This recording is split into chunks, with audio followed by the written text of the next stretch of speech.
World League champion. You know, you may not be champs, it's Pro League, but it's very, very much a big tournament for a lot of these teams. Again, for some of these players who it's their first Pro League, Brack, who the hell were Brack and Skies before this game? Incredible. No idea. It is incredible. I mean, the Call of Duty World League has afforded them this ability to really shine.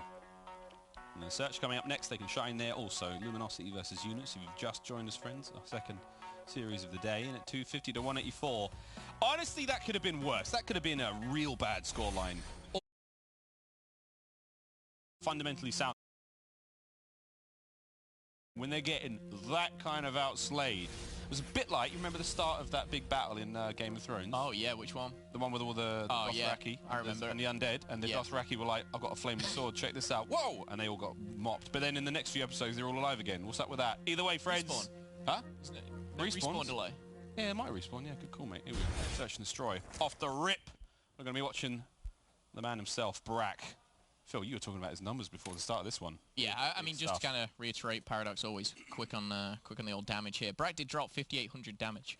Skies, though, 6,400. Incredible stuff there. And again, the most impressive thing for me was the 153 seconds that Skies actually accumulated for his team on the hard point. He was getting all those kills whilst on it. However, First Blood has been drawn. It does go to Units. However, John, with a quick smack around the face of Rated, just mean a 4v4 retake.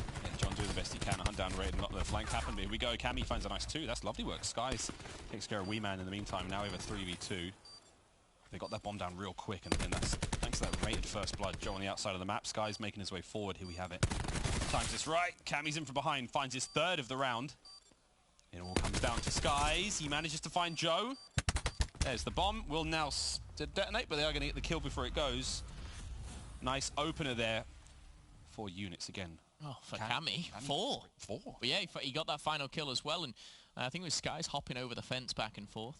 But Cammy finds a double here, rotates around to platform, finds himself a 3rd, and of course the 4th. So interesting. Does Cammy pick up the bomb here? And I know he'll be on the defense. Never mind. But we'll see whether he can continue. Maybe grab himself a defuse and get those streaks pretty early. Cammy again, another player. Who's Cammy? Where'd Cammy come from? I mean, that's the thing. Cammy is the least known. I mean, Wee Man as well himself has already kind of made a bit of a name for himself globally, if you like. But Cammy is... He was the one everyone was like, okay, you're dropping players like Bance, who's been in grand finals of world champs for this guy. And, well, welcome to the Cwl Pro League, Cammy, and we'll see you at Miami. I'm intrigued and interested to see more from Cammy. I know, but make the same impact he had in the first round. Still John with that opening kill. Nice bit of work. Wee Man gets caught in the pinch between Skies and John, and now Rated unable to get involved. Brilliant work from Luminosity. Reinforcements were covered. The opening kills were theirs. And that is the round. Top stuff to tie it up 1-1. Yeah, nicely answered back there for LG. And again, with new rosters, you think who's going to be good at S&D? You know, who's going to be that search and destroy team? And when you look at the roster on LG, that doesn't jump out at you. Obviously, all 5 great players. But again, FaZe, they're a team that it jumps out and you're like, these are going to be great at S&D. They weren't. No. So take things with a pinch of salt, of course. Yeah, Black Ops 4 is a different beast, man. We have enjoyed it. I think a lot, again, with the coaches. You know, Ricky, who went from coach to player, back to coach now, and I think he's happy there. And we're looking to help this team out as much as possible. Cammy with the angle, though. It's a different kind of pressure as a coach. All right, here we go. 3rd round, a little different. Rated can't quite close out against Formal Skies. Is going to be there to rain on his parade. And a quick trade here in the 3rd. Already watching that house control go the way of LG. A's pretty much safe. They know there's something happening towards B. And surprise, there's some intruders here in the top of the house. Brack's going to get the quick hit and run on 1. He's actually going to dip back out. Oh, my Brack! How did he do that?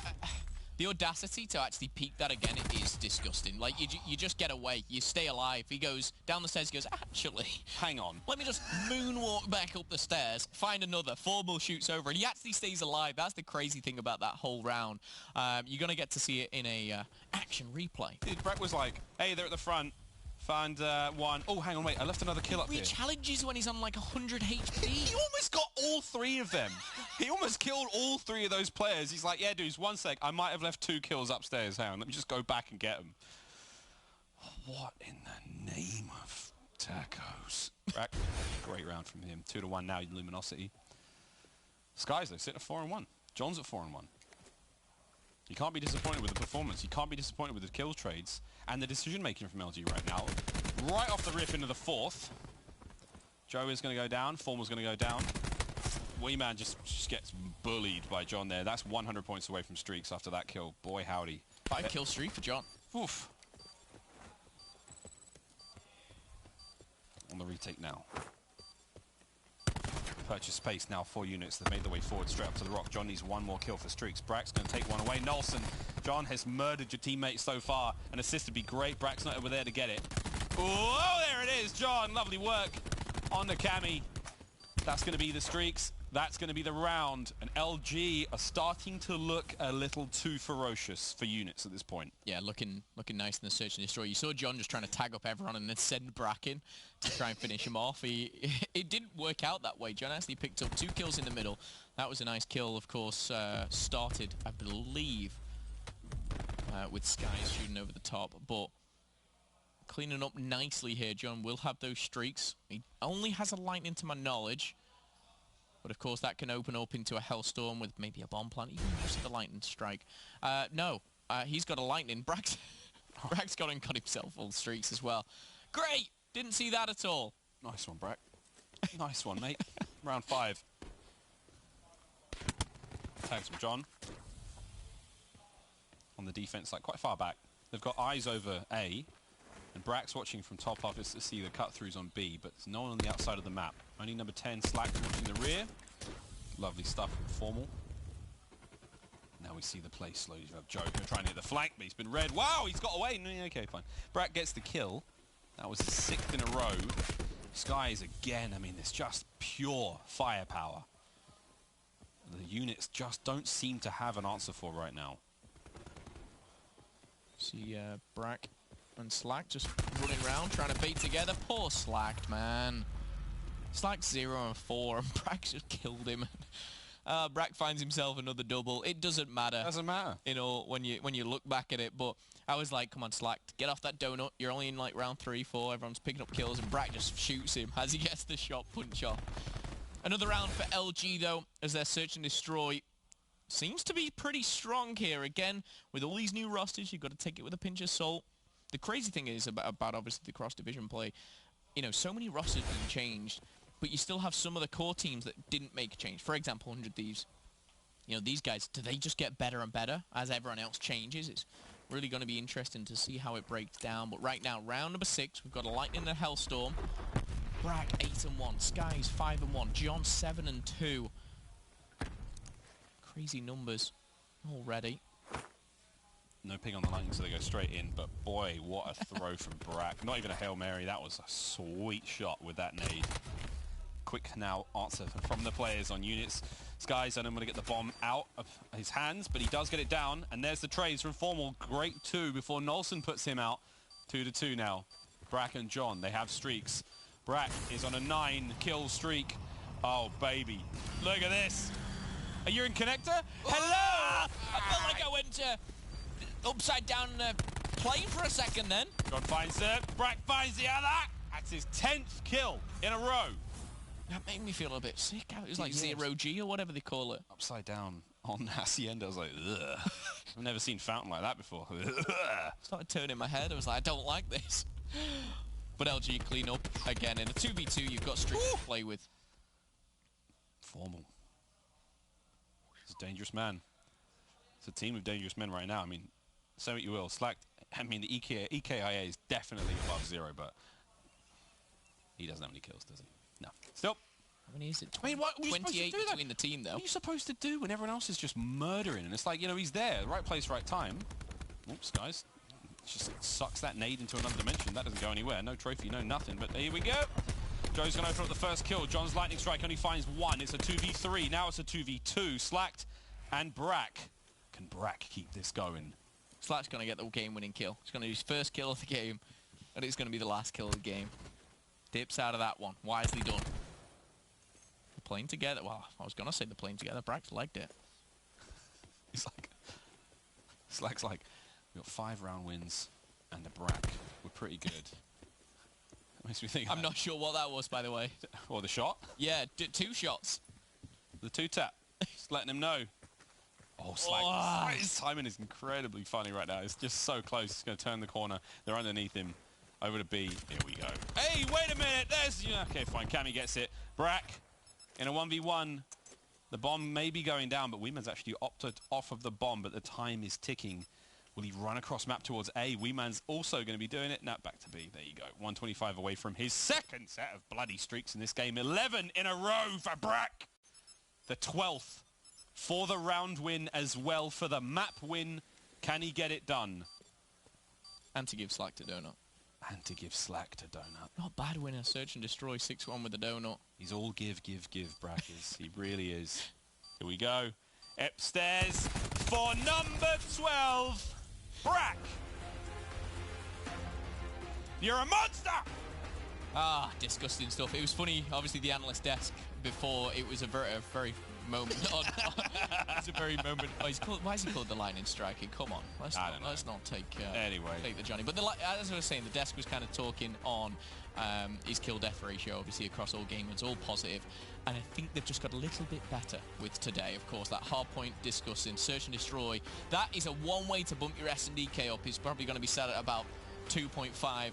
After that series, but Control's coming up next, so again, is that just another chance? Who loves playing Control? It's Luminosity, currently sat 2-0 over units. Brack is doing unspeakable things to players of good caliber. When we come back after the break, it's going to be Control. It could well be a 3-0, friends. We'll see you there.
welcome back to the Call of Duty World League.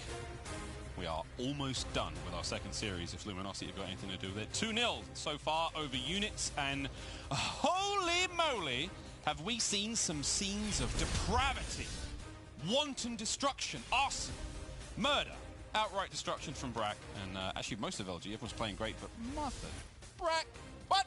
Twitch. Monster. Twitch chat isn't happy with you, by the way. Spoiling Game of Thrones. Ah, kiss my grass. Either way, Game of Thrones came out about 8 years ago, I think you said, Phil. We've got a control coming up now, friends, and if you're a betting man, I think right now you have to be betting on Luminosity. Even when they were in their weakest form with the previous roster and they could not get a series to their name, they would always win their controls. You could always count on them to win their controls. Now, while they have gone under, a bit of a change, I still think it's very safe to say that that's going to be one of their stronger game types. Yeah, I think it's going to be difficult to say it's going to be a strong one after we've just seen what they've done in Hardpoint and Search and Destroy. What I do see is Luminosity being a better, well-rounded team. I think if they can keep up the control as well as add that Hardpoint and Search and Destroy to the mix, who knows? Luminosity, of course, what can they really bring to Miami, to Champs, to the next couple of weeks as well? Now, of course, our scuff player of the game, it goes without a shadow of a doubt, it had to belong to Brack in some way, shape or form, and it was going to be the final round. He catches Cammy after a quick kill there onto Slacked. He makes the smart rotate while dodging Wee Man's best efforts to catch him out and about. As that bomb goes down towards the B site, it falls to a cheeky 1v1 with Brack and Wee Man. I thought he was going to choke this last kill, by the way. It almost felt like he was toying with him. He starts hip-firing the kill, then he starts calling in all kinds of things. Lightning strikes to end it, you don't need that, come on. You've already give Slacked the donut, hate to say it again, sorry. Slacked, put Brack here. Quick rotation, I will say, little bit of luck, it's Search and Destroy, it happens, but watch this, whoa! Gets himself put down to what, 15 HP? I'd have popped the TAC 5 just to get myself the heal, as opposed to stimming. You may as well press all the buttons while you've got them, friends. Bada bing, bada boom. This points that up, and at the end you can just pad those stats. Here's our series, friends. 2-0. It has been quite the bloodbath. Units, they had a good solid showing yesterday. Well, yeah, they lose their Search and Destroys. That's definitely something they need to be working on, but their hard points and controls ain't bad, friends. Now we go into a control, potentially the last map of the night. Can LG, or the last map of the series, excuse me. Can LG run this one home? Got FaZe versus 100 Thieves after this. I know, I'm really excited for that. Me too. I'm going to grab a taco and get tucked in. As we do see control underway, 3 lives lost for units, 4 though for Luminosity here as LG now on the attack. Slack last alive over by B, but the beat down from John takes out Joe, and the ice cream parlor's given back to LG as Brack takes out Rated. Ex-teammate, of course, and LG now looking for the attack on B. Can they make this work? And they're on point. The contest is coming through. The trophies are up. They're getting ready for the winter. And boy, is it coming. Here we go. In over the top goes Formal as he finds his kills on the Cammy Sky. He's locking down 2 in the back there, actually. And Formal can't get any more done there as Nolson's ICR puts him to bed. And there we have more from Nolson. A nice 2. Is there a third? Nah, Slack is not going to let that one happen. 21-18. 2 ticks at B. This is lovely work. No, it's not 2 ticks. Just on the finish line. They close it out. Now the attention goes towards A for LG. LG should be able to take A pretty comfortably. Usually this is the zone which most teams will burst to. Oh, shaky shots there. Wee Man, nice double though. And we do see the life advantage just in favour of Luminosity here, 17-15. But nonetheless, I will say units, I feel like they've done their job here. They've defended well. It's a good defense, as you said. Okay, Wee Man. That's nasty. Finds his second. For Wee Man now, that currently is his 6th kill in a row. He's holding down that backside of B. Admirably Rated with a tasty 2. And in from behind, Cammy, he finds a teammate and he gets the damage done. Rated is still good though. Rated is still good. 3 kills in a row for him. Now, keeping the respawns alive for his team. Getting them back into the fight before that push towards B happens. They're holding down the back. Holding it down. And Joe's now trying to hold the front. And oh boy, that was intimate. Brack gets the kill. Now we're falling to B. Wee Man, can he get those streaks though? Time. There's plenty here for LG. You got over a minute to play with. And this is maybe 2 waves of kills that change the game. Great start there for Weeman and Cammy, and that's going to be streaks as well. Cammy and Nolson doing what they need to here. And this is going to be very difficult here for Luminosity to break through. They don't have the lives to play with. Weeman is actually being fed streaks, and with every kill that drops, units grow stronger.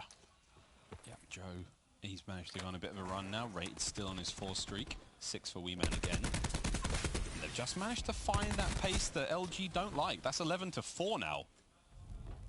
LG quite scattered at this point. We could see an aggressive play coming out now from Units just to close this out. There we go. It's been very clean. Way too clean for Weeman's like in 1 HP to keep his 10 streak alive. God, you'd love to see that. Brack, can you kill 10 players? May as well try. Did he come? I mean, what, he took down 2 before they finally got him in the end there? Found himself in a very bad position. However, super strong round there from Units. They looked pretty weak at the start. I thought they'd lost B instantly. Yep. But they didn't. They fought back, they got control, and then after they'd lost A, they were in a really good position. They got themselves streaks. They got themselves close to that specialist, of course, as time did dwindle away. Nicely done here from Units. Can they replicate that on the offense? So that's the question. I'm interested to see what LG set up for here on the defense. They were very adamant about going for B straight away on the offense. Yeah, but it's the defensive holds now on. We've seen it time and time again. In control. Most of the round wins early on were defensive wins in Black Ops 4, but now these players are starting to become a little bit more decisive on the offense. Here we go. This is going to be big. Already, though, LG have made the read. Number 5 in from behind. Rated holds it down. That's huge. Almost trying to find the kills up front. Cammy goes down in the front end. Second ticket A almost finished. This is a good bit of work now coming out of Units. They're still keeping this one going. It's a one-on-one now on A. Skies is still there. Weeman wins it. 13 in a row for Weeman. But you know what, mates? Valamugulis, how do you say it again? Phil, all men must die. He drops. Weeman, what a run that was, though. 13, keeping Units alive and kicking. 2 ticks at A. You love to see it. On the offense, though, their control. I jinxed LG, man. I really did. This has not been good. But did you? That's the question. Again, 2 ticks on A. Yes, life count at the moment favoring Units, but A is not gone just yet. B is on its way, but if LG can, I was going to say fight back into this, it'll be interesting to see, but a Hellstorm here is going to slow things down, put it right through the middle of that little crack here, and we're going to see Units get that second tick onto B. LG need to get away for kills, and they need to get it now. Brax, Guys, and Formal combined for 4, and just one. That one being rated, still left alive. Being a nuisance, being a thorn in the side here. Will he go down? 6 HP in a dream. Yes, he will. Now LG can focus front. They're going to focus Weeman. Finds his 17th kill of the match. There's the contest. Wow, that was quick. There's 2 ticks on both points. No one's going for A. But you have to be thinking now, if you're LG, you've got to be considering the A defense as well. Are they going to go all in on B, though? Because the contest is still here. It's still happening. It's still good. The shots are through the walls on the Skies. Can he find anything? 11 and 9. The life count starting to dwindle. They're going to drain out B. Keep it safe for now. But I got a 3-man push now, and the LG have made the read. Are they going to be able to get there on A on time? With 3 players on a single point, they're going to capture that very, very quickly. Yeah, I think you just give it up at this point. You've got the life lead. You can sit back at B. Yes, there's only 1 tick, but it's much like the previous round, should I say, where you just need to simply stay alive. You're on the defense. You don't need to do anything crazy. Brack's just taking down his teammate. Here's Brack. He's looking to make up for it, but no. He's going to back off, and he's going to be paid for it. Brack there makes it 8v8. That was the problem. You send 3 players to capture A. You send the 2 who are still sitting there having a fight against 3 members of LG. You're going to level up the life count. And already now slacked. This is great timing. Lovely one. Helps out his teammates with a little bit of distraction. Can Weeman and that ICR put Slack down? The chase is on. The hunt is on. It's cat and mouse. But which is which? There it is. Slack. The fangs are out. And he's going to claw his way through that one. It's 6 to 5. Now it's a 5 on 4. Units. It's been a great round. Can they pull out some magic now in this 5-on-2? I feel like this is very similar to round 1. It was great from the offensive team. They started so strong, but when you capture A and it's all over to B, the defensive side does have that advantage. You can sit back, relax, put your feet up, and get in those positions that you need to. 5v2, and as time dwindles away here, rated on Weeman, what are they doing? They're trying to find a pick, they're trying to find a player. They don't want to invest anything, which for obvious reasons you wouldn't. I mean, sadly, they've already spent the streaks. Weeman's gone all in, and he didn't find a whole lot. Weeman now, he's found more than he could have ever wanted, and all those shots from LG. And that 5-on-2 situation, squeaky clean from LG, 1-1 in the control. So again, now this makes me think about the next round offensively. LG Do they, again, go for B first and try and actually capture with all 3 ticks? Or do they say, screw it, let's capture A, and then we'll stop. We have way more time to start thinking about pushing around the flank, pushing around and taking our time on the pushes. So, again, first thing I'm looking at here is LG and which way they go. I've got a feeling that they kind of dig their heels in and go to B, but no. Okay. We're seeing a full 5 stack at A. They're looking to get the job done ASAP. No one's going to be challenging them to start with. Wouldn't surprise me if units just sit back and give it to them. Yeah, they've got enough time now to afford the cap to go down, but then to set up around the outsides of A. Again, there's only, what, 4 ways in and out. Former gets the capture. Skies, with the TAC 5 coming through, is going to boost him up 100 points away from streaks now. This could be an interesting turning point now for LG. Cha-ching! Lightning strike. One more for the Hellstorm. Oh, doesn't connect. Come on, Skies, you hit mad shots all games long. You miss those. Here we go. One more kill to net himself the Hellstorm. And this 5-man push now from LG developing in the back. Safe as they come now because John holds down the line. Sky's now calling the lightning strike over the top. Will it find anything? Still 100 points away. There gets the tag and get the kill.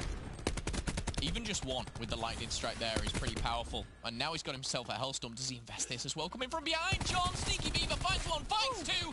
Can he find the 3rd? He's getting a little overzealous there, but he's got the teammates to back him up. Little 1 by 1 at the end. Poor timing from Brack and John as 2 do 4. Formal cleans up, gets 1 in the bag, and he's done and dusted. Remember that, gents. Hey! Should have saved, but Skies and Slacked. Ah, everything's kicking off. That's unfortunate. Slacked was doing an amazing job of picking up those kills. And now Wee Man, Tempest is up. Tempest on point. He's going to find the tags, Wee Man! Lovely shots. 21-17. Formal's up next at 6 HP. Those cardboard boxes offer very little protection. Let's not forget Wee Man as well. 19 and 8. He talked about his, what, 13, 14 kill streak here? Oh, that's 3 tags. That's 3 tags. Can't get the kills. Skies is going to cover him now with that Hellstorm on the approach. Finds Cammy. You're not safe. Nor's rated. Slack's making his way forward. Man, the battle for B rages. Nelson shuts down 3 with the ICR as well. This is a tough one to call here. However, Slam is available. I thought it was coming out of that Slack then. That'd have been 16 to 13. That'd have been a 3-man easily with that. Big Slack Slam potentially. Now Cammy in mid-map trying to contest. Oh my, John. That was top shots. Cammy still going. Brack, though, a little too strong. He's a Brack wall of defense. Get it? You get it? I'm sorry. Here we go. Vision Pulse comes through. Vision Pulse and Slam combo. Always dangerous. Yeah, Joe can counter it, though, with the Slam of his own. There it is. Up and over the top. Finds 2. The contest is still there. 13 to 10.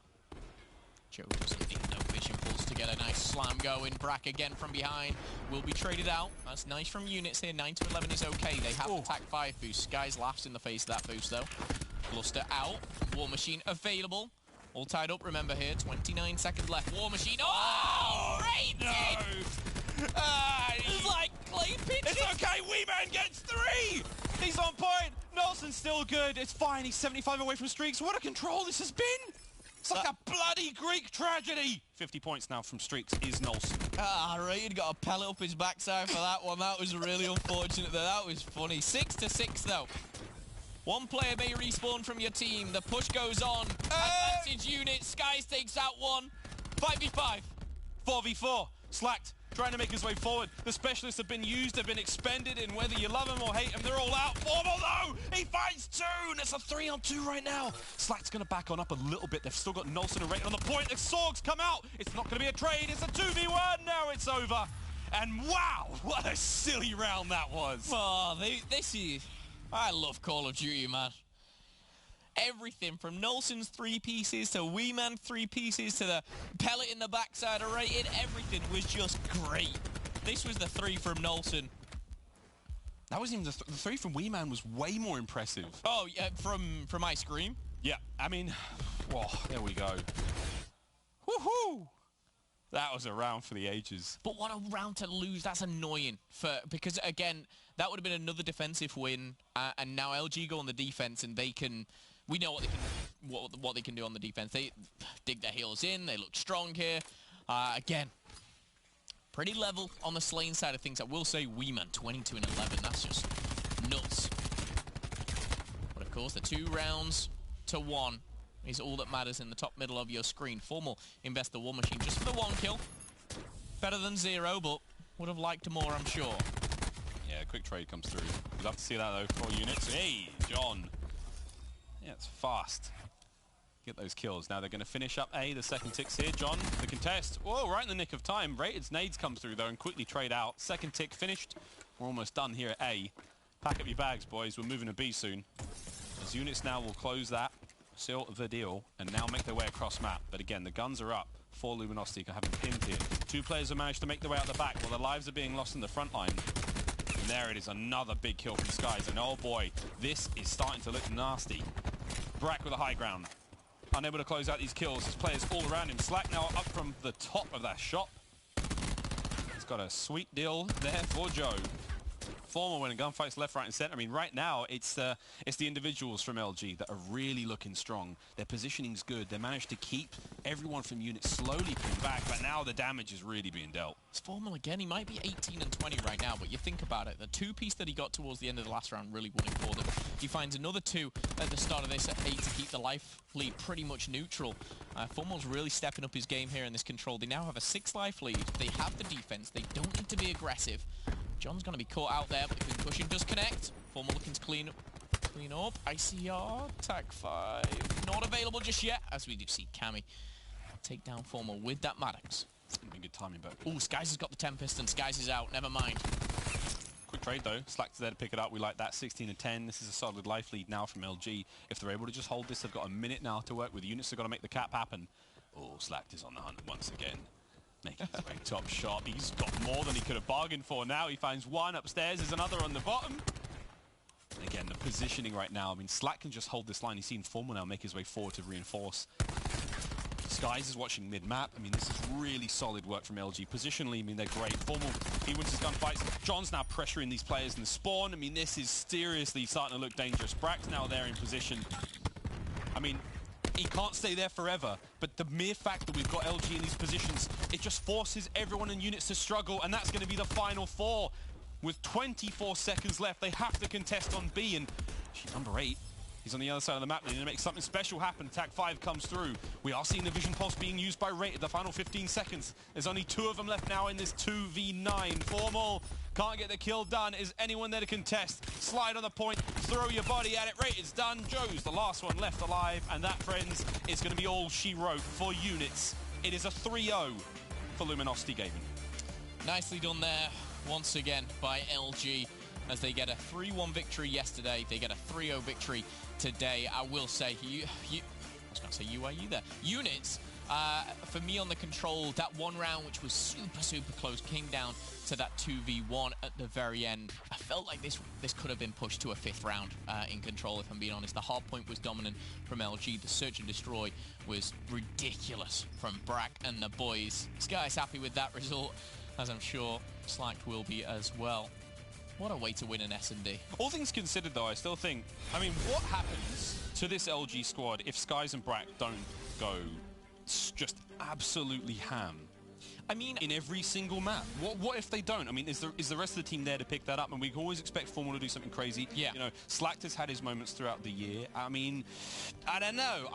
I'm not saying it's a bad situation to be in, but I don't know. I just worry if they don't play. Yeah, I think, of course, like, you know, you think about Luminosity, and yes, they're doing great, and Brack and Skies, but they've got to have those teammates to enable them to do great. It's not all about them. It's a 5-man team. However, I'm interested to see what the analysts have to break down. Katie, over to you. Thank you, Momo. Luminosity getting their 2nd win here, looking better than they have been previously. And Study, what do you feel about Sky's performance? We talked a lot about Brack. Brack did well too, but it seemed like Skies really had a good showing today. Yeah, them too. Just between Brack and Skies, those guys are the duo when it comes to respawn or in S&Ds. We saw them both on that first map. They were down at least 80 points right off the rip, and then both of them were just able to kick up. Both ended with at least 30 plus at that map. And in the S&D, it was just unbelievable performance out of Brack. The guy went on a 12 kill streak. When you're picking up new players and they're able to do what they're doing for this team now, you got to be feeling amazing.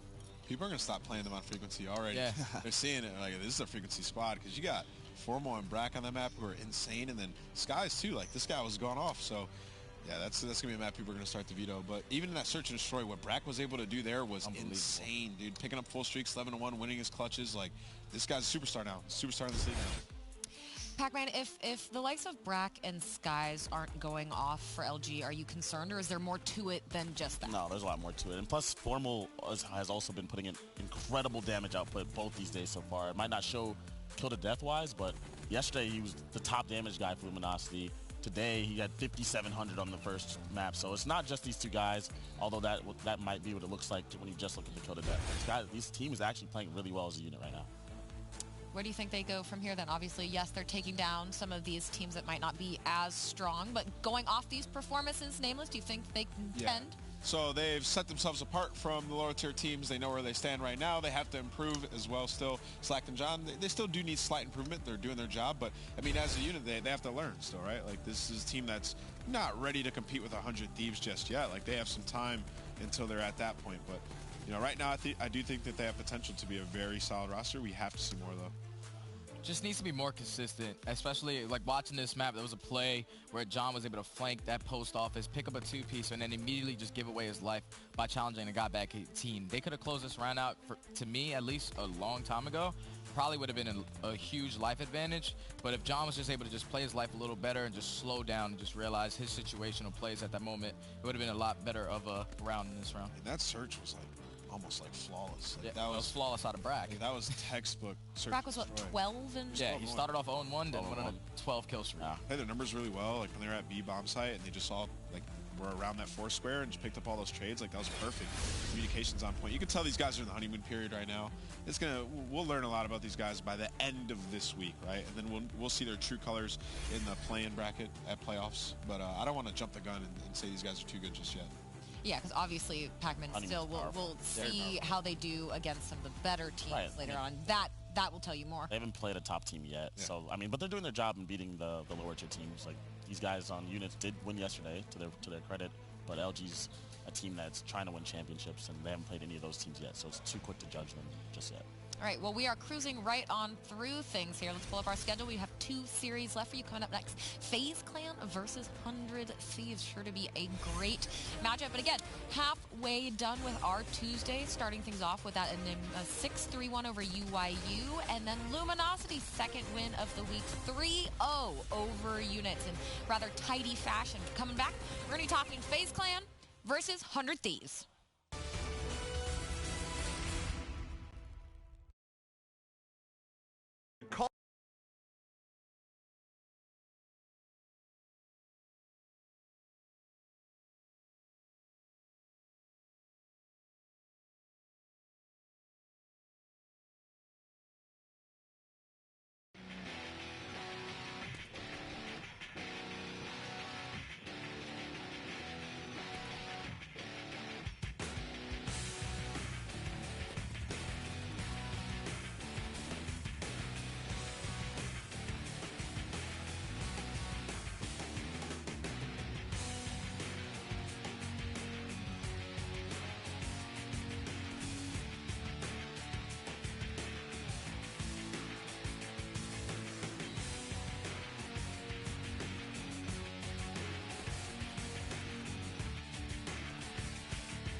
FaZe Clan versus 100 Thieves. That is coming up in just a few minutes. Sure to be an excellent matchup. I'm your host, Katie Bedford, joined on the desk by Nameless Study and Pac-Man for these next 2 weeks of cross-division before playoffs in Miami. Now, I want to focus on FaZe Clan first. And Jay, to that note, in what ways do you think FaZe Clan can give 100T trouble?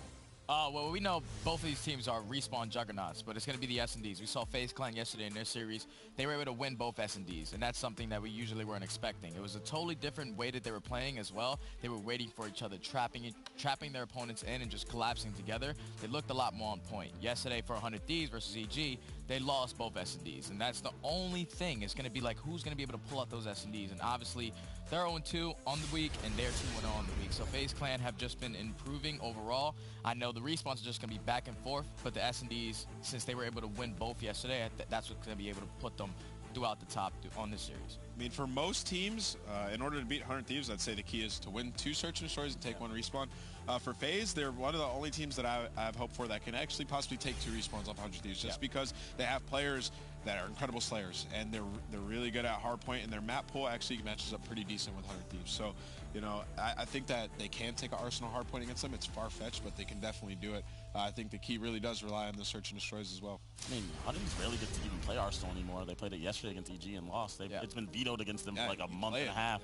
So I think you have to just take your chances. If you're good at that map, you believe you can win it, go ahead and play that map. And I think FaZe has a good chance to win this series. Yeah, I do too.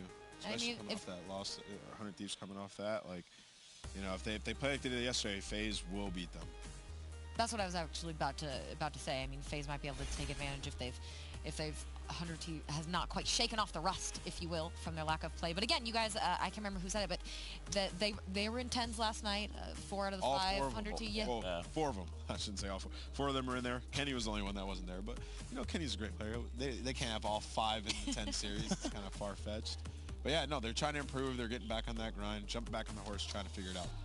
Pac-Man, then on that note, on 100 Thieves, what are you looking for out of them in this series? Obviously a win, yes, but what are you looking for maybe from individual players or the team as a whole? I mean, yesterday they came out a little sloppy. They came out slow.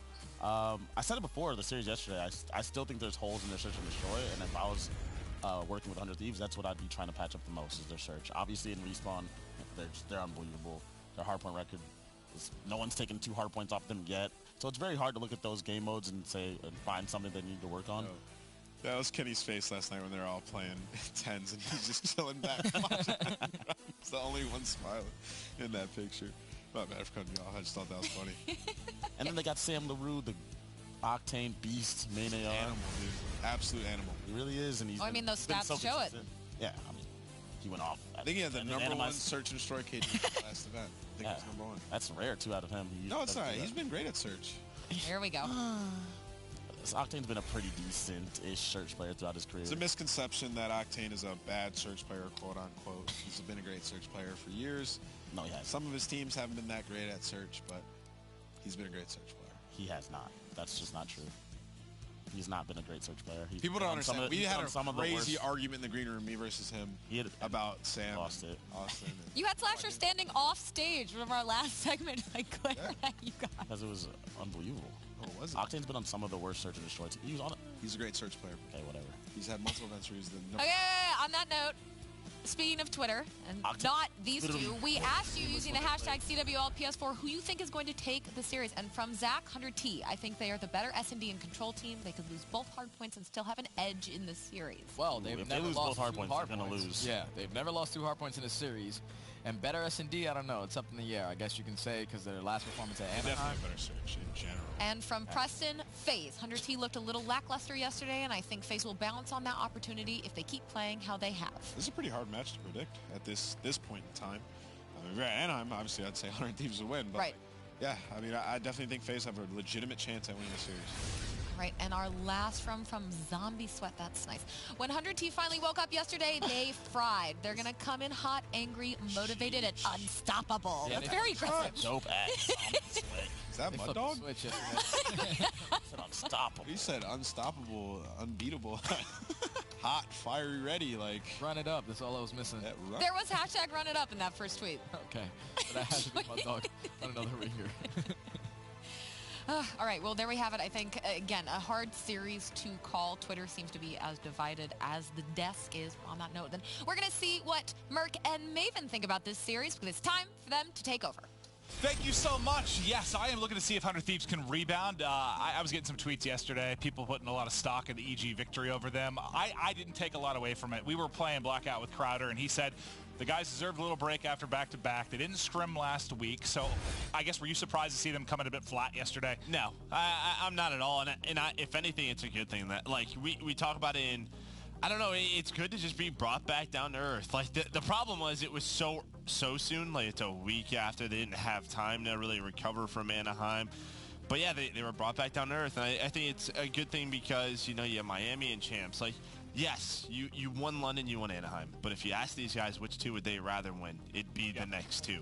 So for these guys, the main goal is still to win these last two events and to say, hey, we're still beatable. And beatable by Evo Geniuses, that's a good thing for I texted you. We were watching the games at home, and I texted you, and I said, well, even the top team in the world, if you don't play for a week, if you don't scrim, you can still get punished. And your response was, I think a loss is good for them. Like, you do a little bit of a reality check, just remind you that you're not God, and you still need to put in the time. And then on the other end of it, we saw FaZe Clan take both of their search and destroys yesterday against Splyce as they went the distance. They were able to take that Game 5 series. Splyce played them tough, but they were able to do it. I guess for us is, will we start to see a better search team? Because we saw 100 Thieves turn it around, right? They were a pretty abysmal search team. They go into Anaheim. They show they can improve. They only lose one search and destroy. Does FaZe have the pieces to get there? Yeah, I think they do. Yeah, I think they have a lot of great search pieces. Heck, when we casted FaZe versus Optic a couple of times, it came down to that search and destroy, right? Game 5, 1 versus 1 between Chump and Celium. So I just think overall, all of that LAN experience that they're getting is going to be great for them, you know, at Miami, at champs. It might not be the best yet throughout this week. Obviously, you go to an Orient Splyce team, but that Splyce team just made roster changes. I think this is a big test for FaZe in their search and destroy against 100 Thieves. And for 100 Thieves, I mean, you're still trying to fight for that top spot, too, in the division. When you take a look at seedings for playoffs and stuff, and after the loss yesterday, matches become more important if you're going to have a chance to actually get there and take that #1 spot. I don't know how much they care about seeding for that particular bracket, but I know at least leading into Anaheim, a lot of the teams were talking about how important it was to be the top. So you got to think they really want to get there, and a loss here is certainly a big detriment to that. Who's ahead of them? Gen G?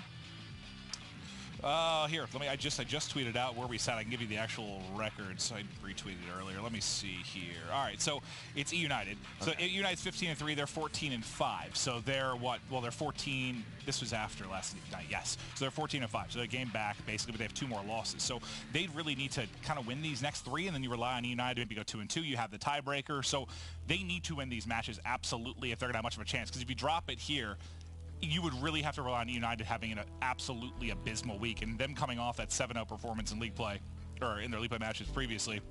You feel good about United having a pretty solid run. Yeah, it's one of those things where I'm sure it's a small win, right? I think at this point, 100 Thieves probably isn't too stressed about it. I don't think they're worried about any team, afraid to play anyone.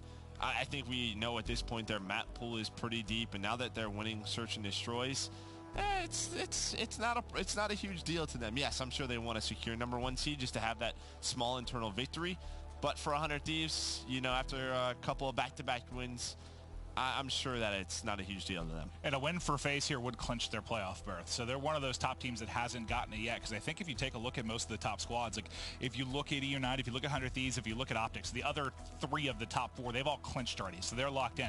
But since you have teams like Gen G, Reciprocity, and Midnight that could technically make a run just based on how many games they have left, I mean, FaZe is in a good spot. They'd have to absolutely collapse. But still, you'd like to get a win, get it secure, not to stress about that.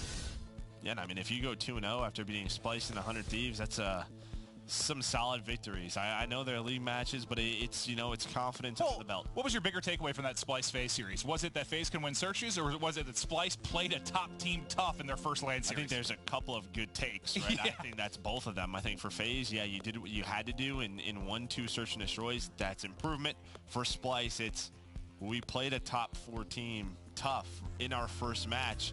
We're still trying to figure things out. We'll take it. Yeah, and you play them tough in respawns, right? Like that's where I thought if they were going to get smoked, maybe. Yeah, they were both like 10-point hard points. Oh, yeah. It was very, very close games. So here we go. Into the mix. goes Priesta, able to take the first and stay up. 4 kills through for 100 Thieves, all 5 down for FaZe Clan, and that is the dream setup you can get. You already got the right side spawn and push. You win the first wave. You're in a fantastic position here to accrue some time and get set up for Orange. Yeah, Kenny right now just trying to be annoying, cutting off those middle pushes, and finally a kill comes through for FaZe as Zuma is able to find one. Slasher just locking down this base as a one-on-one against Scraps, and right now 100 Thieves, this is a perfect start for them, and you're just in that situation. If you're FaZe, what do we want to do? What is the decision? Asim finally going to get across top middle. He's going to have a 1v1 versus Slasher. Slasher's going to stay alive. And Slasher knows all of FaZe are here. He's going to have some help, still able to find some kills as Kenny's going to fly on through and find 2. You get the spawn safe if you're FaZe, but it's only going to be 1 spawn, because now look at the next one. 2 players spawning all the way out at blue.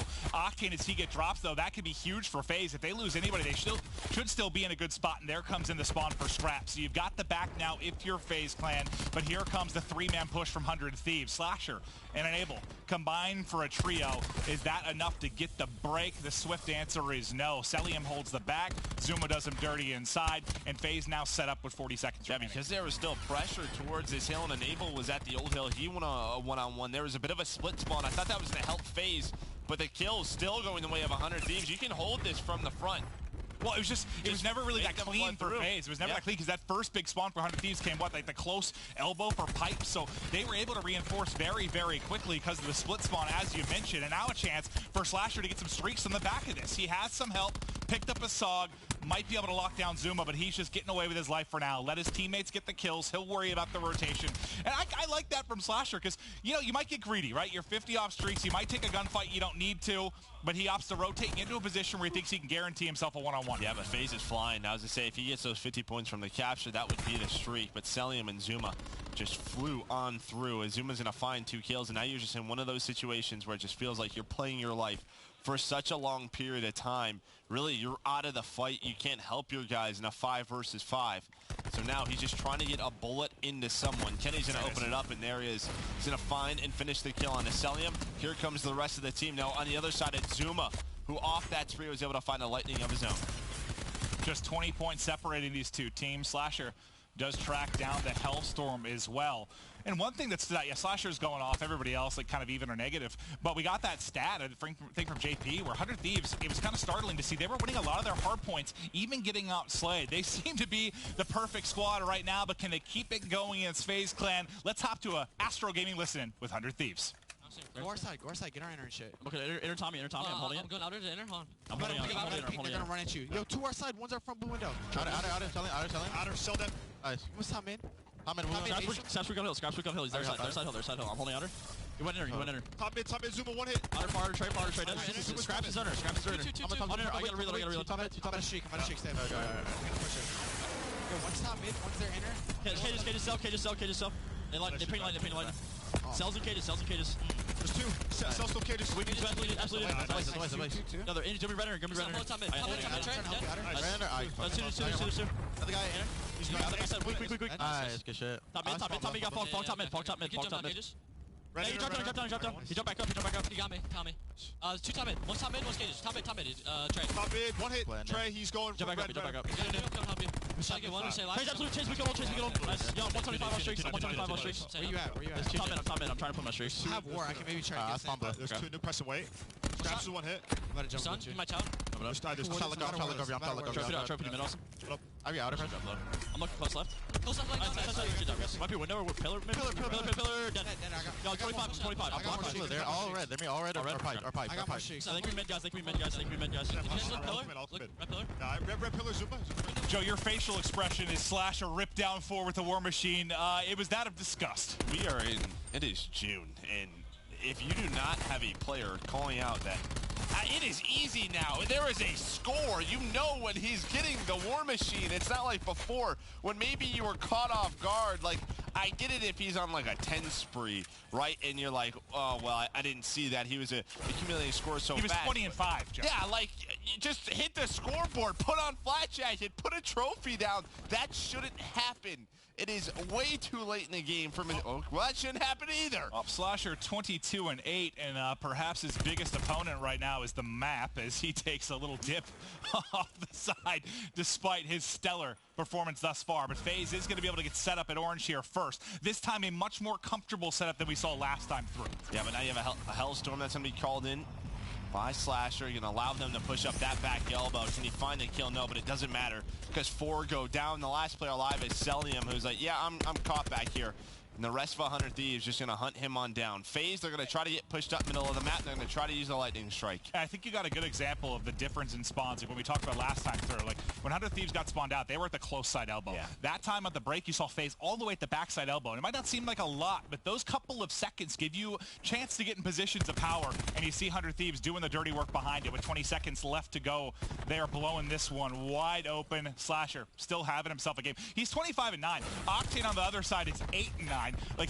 But this is like the third hill in a row, right, for where 100 Thieves is dominated. But the second hill was Elevator, where it was an easy break for 100 Thieves off 4 War Machine kills, right? Like it's a little mistake like that, which then leads to this giant momentum swing for 100 Thieves. Now it's a 90-point game, and 100 Thieves, they're in an opportunity where in the next couple of hills they can win the game. Well, just spirals out of control right from that first hill. A chance to chain back-to-back bases. They've got a presence at Elevator. They've got the crossfire top mid, and now a deep spawn once again for FaZe Clan as 100 Thieves get set up at blue.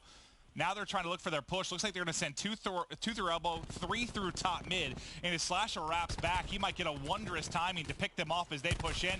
And that's exactly what he's going to find. Playing FaZe like a fiddle right now is 3, 4. Go down for FaZe Clan. 100 Thieves push through the 200-point barrier. And they're looking to close this one out. I think the discussion between Slasher and Octane that we were having in the green room, they were having in the back, I think that fired Slasher up a little bit right now. 30-11 from him, outperforming Octane. But the good thing for 100 Thieves, they're on the same team. It's not search and destroy, though. That's what the argument was about. Well, no, the argument started, right? Oh, I missed the beginning of it. We talked about if you had to choose between one of them to start your team, who would you take? I said Slasher. I said Slasher as well. It's a very close conversation, but I just think there's some recency bias for Octane right now. I mean, they're both godlike. I mean, you can't really go wrong with one. I lean a little bit towards Slasher.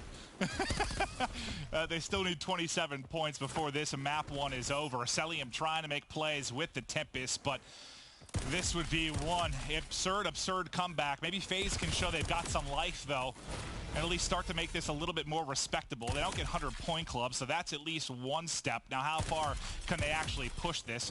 Celium, ineffective and efficient Tempest, but he's only 13-19, despite the fact that he had 4 kills from that. Straps with his War Machine, and what do you know? 100 Thieves, they have Blackjack here ready, so he just has to spray one. Does get a direct hit onto a navel, but he has no help. Slasher, he's going to clean that kill on up. Now 100 Thieves 19 points away from winning this game 1. FaZe, let's see what they have. Zero's close to a Purifier, but I don't think he's going to get it on the other side. Enable has his, and he's just going to lock this lane down. Now if you're FaZe, you have to try to flood top middle. Here comes the flood. This is the final push for FaZe Clan. Not going to make it in. 100 Thieves, a dominant effort in the map 1. That was a... God, I guess it was kind of closer to a 20-point game, at least through the first set of hard points. They're in that ballpark, but where the War Machine play happened, do you think from there it was just all downhill for FaZe? Think about it, right? Because you go from pipes, and both sides had streaks at that moment. They both get called. 100 Thieves still able to come in on top. Then, you know, FaZe, you have 4 players inside the hill where the War Machine just destroys everybody. Zero's, you know, in orange base. But, yeah, that one small mistake was just all the momentum that 100 Thieves needed. Do you think, after the loss yesterday versus EG, which I think you can call it embarrassing based on how 100 Thieves been playing, the fact they're back-to-back champs. I know we're in the Pro League, every team's professional, but that should have been a lopsided win. Do you think that was one where they just sort of brushed it off or like, oh, it's not a big deal, or do you think they were pissed? I think it's probably down to the players on the team, right? I think maybe like Crowder and Slasher may have been pissed. For the other guys, you know, I think you heard Enable just talk about, like, I think he tweeted out, you know, we weren't awake, right? It was too late in the series for us to really wake on up. I think it's just a mindset thing. I think that I may have actually I think I cursed Enable. You know, he didn't show up for Hot Mic. He slept in until 5 p.m. That was impressive. They lose to EG. I think that's what it is. I think that's what it is. But Octane, who had a chance at maybe a second MVP, part of this back-to-back roster, chatted with Jess. Jess, what did he have to say? Thanks, Clint. Well, he said that he was a little bit surprised. He did admit being surprised at the loss to EG, but he also didn't seem like he was really kind of beating himself up over it. He said, yeah, we hadn't played in a while, so we came in slow. It happens. He also said that in this match versus FaZe, he reiterated some of the things that, you know, you guys and the analysts were saying, which is these are both really strong respawn teams. So in Octane's opinion, it kind of comes down to the S&D. Now, over on the side of FaZe, Zuma said that they took a look at their S&D and they're feeling really, really confident about it. He also said, you know, of course, 100 Thieves is what he calls the best team in the world, but he says that he feels no pressure playing them. And it's funny because after saying that, a few minutes later, he also said, well, we're just as good as 100 Thieves. We just haven't been showing it yet. So, of course, we just got to play the way we're supposed to.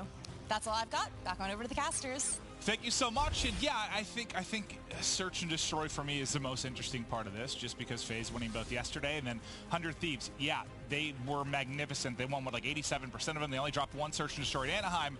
I guess I want to know if that was a bit of an anomaly, or is this team an elite Search and Destroy team now? 100 Thieves?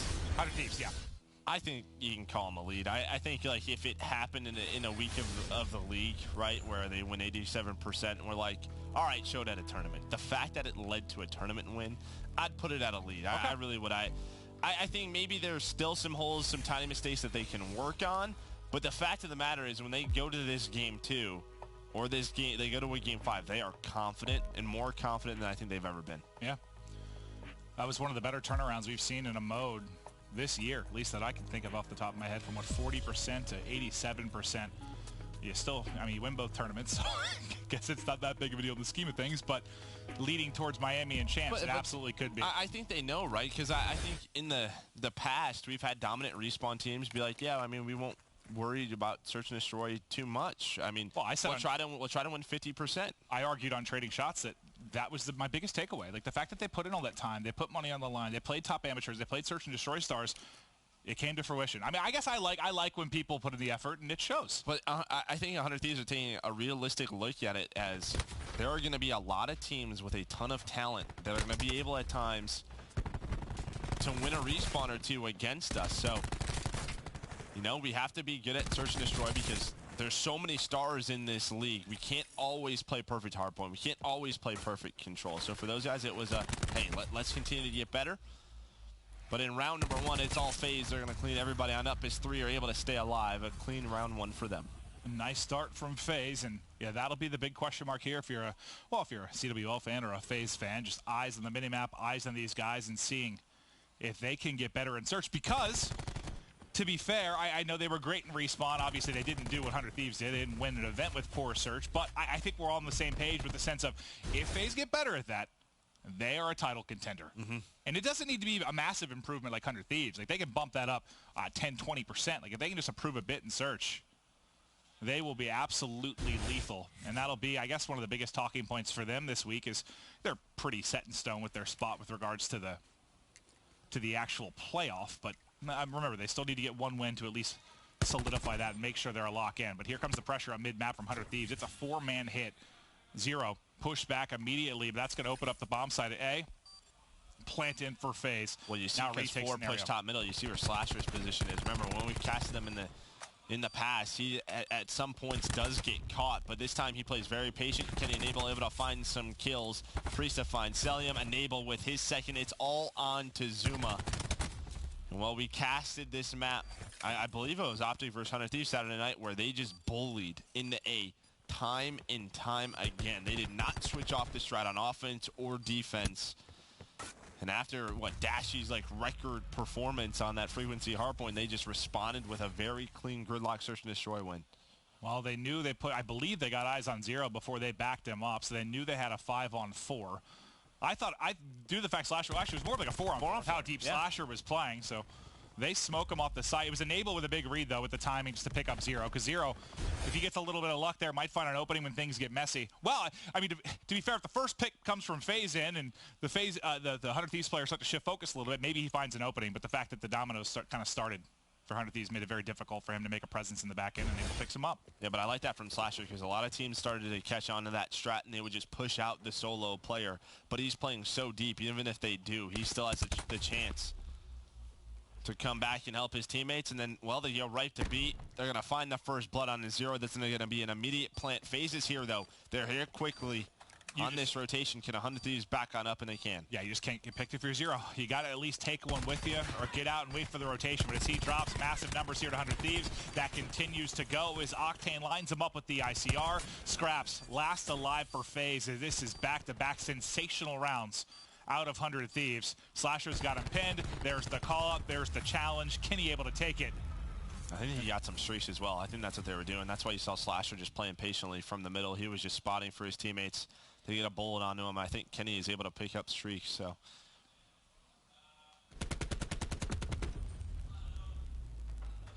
Octane just set up with cover. Teammates scrambling around in front of him. He's just beaming him. And bomb sites just so difficult to read. If you can catch them running away from the bomb, like I thought FaZe was going to be able to, maybe you can get one or two. We have, Joe, we have not seen, if you lose that first player that's watching that site, I don't know what the exact stat is, obviously, but we have not seen many retakes from that spot. It requires, I feel like, a big blunder on the side of the planting team. And Kenny did get those streaks. Looks like he's just pinging the Lightning for now. Not going to be called in. FaZe are playing this a little bit differently where you have Scrap sort of on an island with the bomb. So you have 4 towards the A site, but the bomb carrier is towards B. Now Scrap's just going to back on up. Slasher cluster out. It's going to connect. But the stuns are here for FaZe. That's going to open up some lanes for Asim. I don't think he got that through the door. If that gets through the door, maybe that turns into a kill for him. Instead, it's trades within Shower.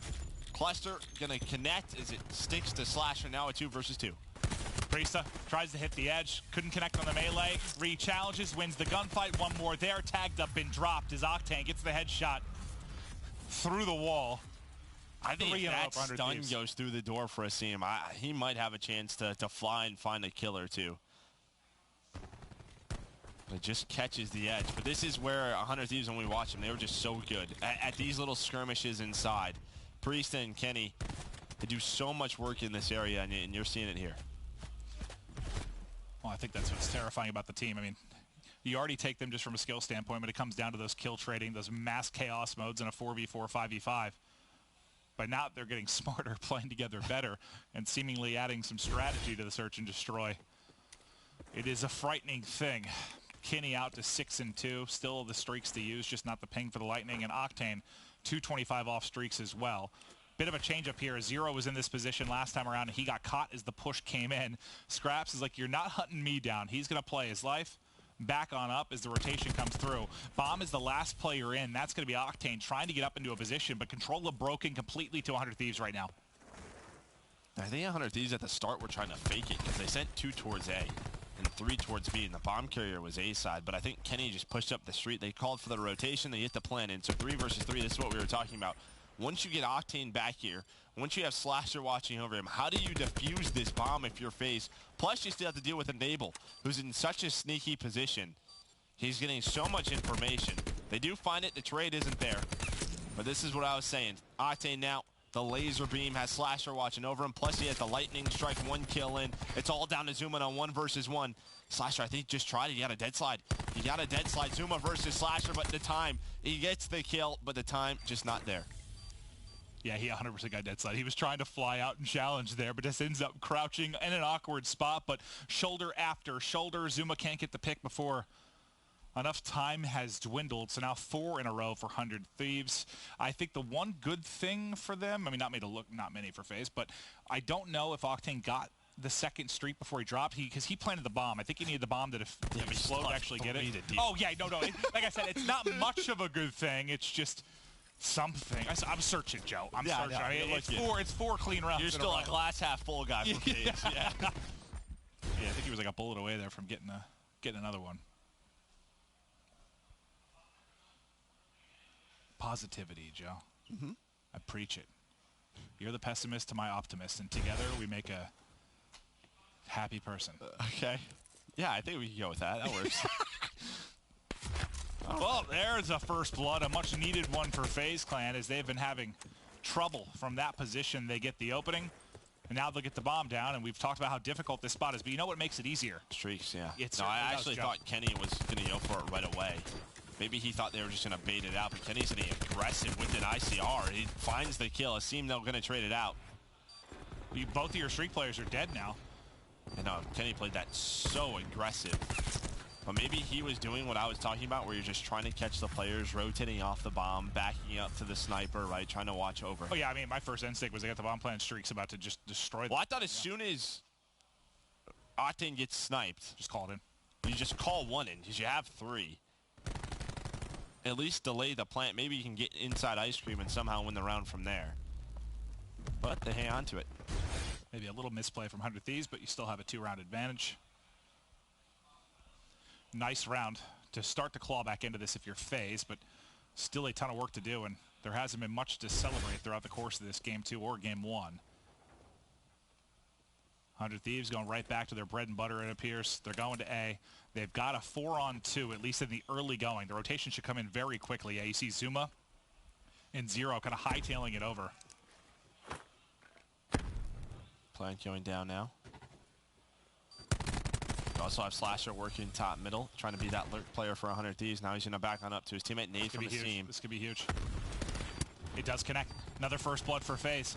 Kenny's going to get dropped. Priesta, though, with the immediate answer. Zuma slides out and challenge. Now Zuma's got 2 streaks. Zuma's starting to take over. That's 7 in a row for him. The flank comes in for 0. Him and Scraps able to lock down 2. The final player, once again, is going to be Priesta. The trade is there. Now streaks become balanced. A 1-round game. FaZe going huge to make this Game 2 a whole hell of a lot more interesting. Yeah, but it just starts with that first blood with an 8 on a Kenny, and really, it's Priest and Kenny, the way those two work showers. They're so efficient in there. So that first blood just opens things up. You had Celium going on that flank, who basically just chased Slasher all the way back. It was actually 2 who hit the flank. They were chasing Slasher because Slasher was the one man lurking top middle. Well, you've seen what Respawn, a lot of the SOGs will have what? They'll have TAC and Flak on because you only need like 1 attachment. But in Search, I guess because Dead Silence a little bit different. So he gets caught there, gets picked. Well, and it's Kenny, right? He's got a Maddox, not a SOG. Oh, God, I was thinking. Yeah. I'm an idiot. Well, take that point entirely away. I was thinking it was one of their upfront SOG guys. But yeah, you're right. That was Kenny. All right, so 3 streaks for 100 Thieves, 2 for Zuma. So I can hear Zuma talking. I think he just pinged his lightning. And they know there's heavy presence over towards B, so they're going to wrap this back to A. The play call comes in correct. This might be one of the scenarios, though, yeah, where Kenny's going to call in the Hellstorm just for some information. He's not going to see much. Usually that means they're all inside the A site. He's going to try to bend it in, not going to connect with anything, but it'll at least allow them to try to retake it. But Asim, look at Asim going on a big flank through middle Ice Cream. Can he find the kill? No. Priesta able to stay alive, does such a good job. And now they just leave him. They're going to go play the 5 versus 4 inside the A site. 0. Nice shots in. First blood again for a FaZe clan. Lopsided advantage. Chance for 3 in a row. And Scraps very close to streaks. 100 Thieves getting picked apart. Is FaZe taking over this Game 2. Octane and Priesta trying to make the clutch. Celium's going to get them all. I think he had 3 or 4 in the round. Big round from Celium. That's what, 3 first bloods in a row for FaZe, 3 victories for FaZe. We'll see the best play here from Celium. Always in those positions. I feel like he does that a lot on the defense as well. Gets right up against the wall. But once again, as soon as the retake comes in, it scraps with a cluster. The nade just finding so many opening kills for FaZe. Yeah, you see any big adjustments from them, or is it more just the first bloods, as simple as that? I mean, both teams right now are using their streaks to their advantage, right? On one side, it was 100 Thieves. When you play the retake, we'll use the Hellstorm. We can go back in. Off the start, it was Zuma. Let's use the ping, get information. Which site are they stacking? So right now, I just think it's an information war. 100 Thieves, they go right back to their strategy. We're just going to try to bully you at A. Hopefully you don't have grenades, or we'll have flak jacket and trophies ready. Scrap's still looking for that kill to get the streaks. The lightning is huge. Zuma, the streak is now up to 9. 5v3 for FaZe, 4 first bloods in a row, a chance for 4-round victories in a row. It was 4-1 advantage 100 Thieves. Now they're falling apart. They catch one player full stunned. Slasher though, Slasher gets 3. It's not quite enough though, as he's the last guy up. Thought he was going to make it interesting for a moment. Looked like it in the kill feed, but there was still so much left from FaZe. You see some frustration on Slasher's face right there. Said if there's one guy who's going to be frustrated with map losses, match losses, yes, it's league matches, it's this man. Wants his team to be perfect as they can be. 4 in a row for 100 Thieves. Now 4 in a row for FaZe. 100 Thieves, it feels like they desperately need a first blood. Try and push this to around 11. I think that was 0 that's also close to streak. So, God, how this game, too, has been shifted on its head. It's been nuts. Sight wide open. Octane's going to call on the lightning, and he does catch one. That's going to be the bomb planner in a seam. He's going to get caught. So, similar to we saw Zuma opening up the round previously with the streak. Now it's Octane's turn. Advantage, 100 Thieves. Enable. I think Zero's got double punched by 2 players. 2 players. Zuma Just trying to find Slasher. You can see they know Slasher likes to play on an island, but they can't hunt him down. And before that, yes, he's going to get a kill. That's all he has to do. So now it's a 4 versus 1. But it all starts with the lightning. I mean, this story has just been around the first bloods. When you're going to play so aggressive inside this A site, that man advantage is just so important. And it feels like the first bloods have come in such an array of grenades, lightning strikes. Melee, yeah, it's just everything. Yeah, it's been utility warfare with regards to the openings. So what do we have left? 1 streak for either side? Because Zero didn't get anything, I don't think, right? Still... What, so Kenny's lightning and Zuma's lightning? No, not Zuma's. Never mind. He got the 2 kills. We'll check it when we get back in. Zuma Hellstorm? I think it's a Zuma Hellstorm, yeah. See, it looks like 100 Thieves back on offense. Yeah. So Kenny's lightning he's been holding on to for what seems forever. You do have TAC 5 for 100 Thieves to the opening break, so that's massive. And shocking, they're right back to A. Kenny's going to use the lightning, maybe just clear some lanes. That's going to allow Enable to plant the bomb behind it. It's exactly what they wanted. Zuma Hellstorm is going to be able to find a kill. 1 versus 1 on the flank. Scraps, he's going to get taken down, and I don't think the Hellstorm connected with anything. It's like every round. And one player's hunting him down.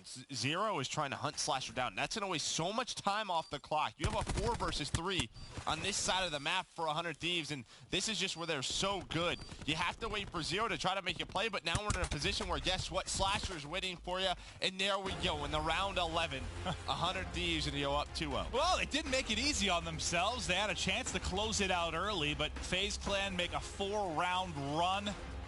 Gets us to a round 11. But it was a story of first bloods, and in the final round, it was 100 Thieves. Slasher finding 1 pick on the opposite site. They get set up, they get man advantage, they're able to take the round 11. So 100 Thieves now up 2-0, rebounding from an embarrassing effort yesterday, bouncing back with a vengeance. Unfortunately for FaZe, they're the victims. We'll be right back.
Welcome back to the Call of Duty World League.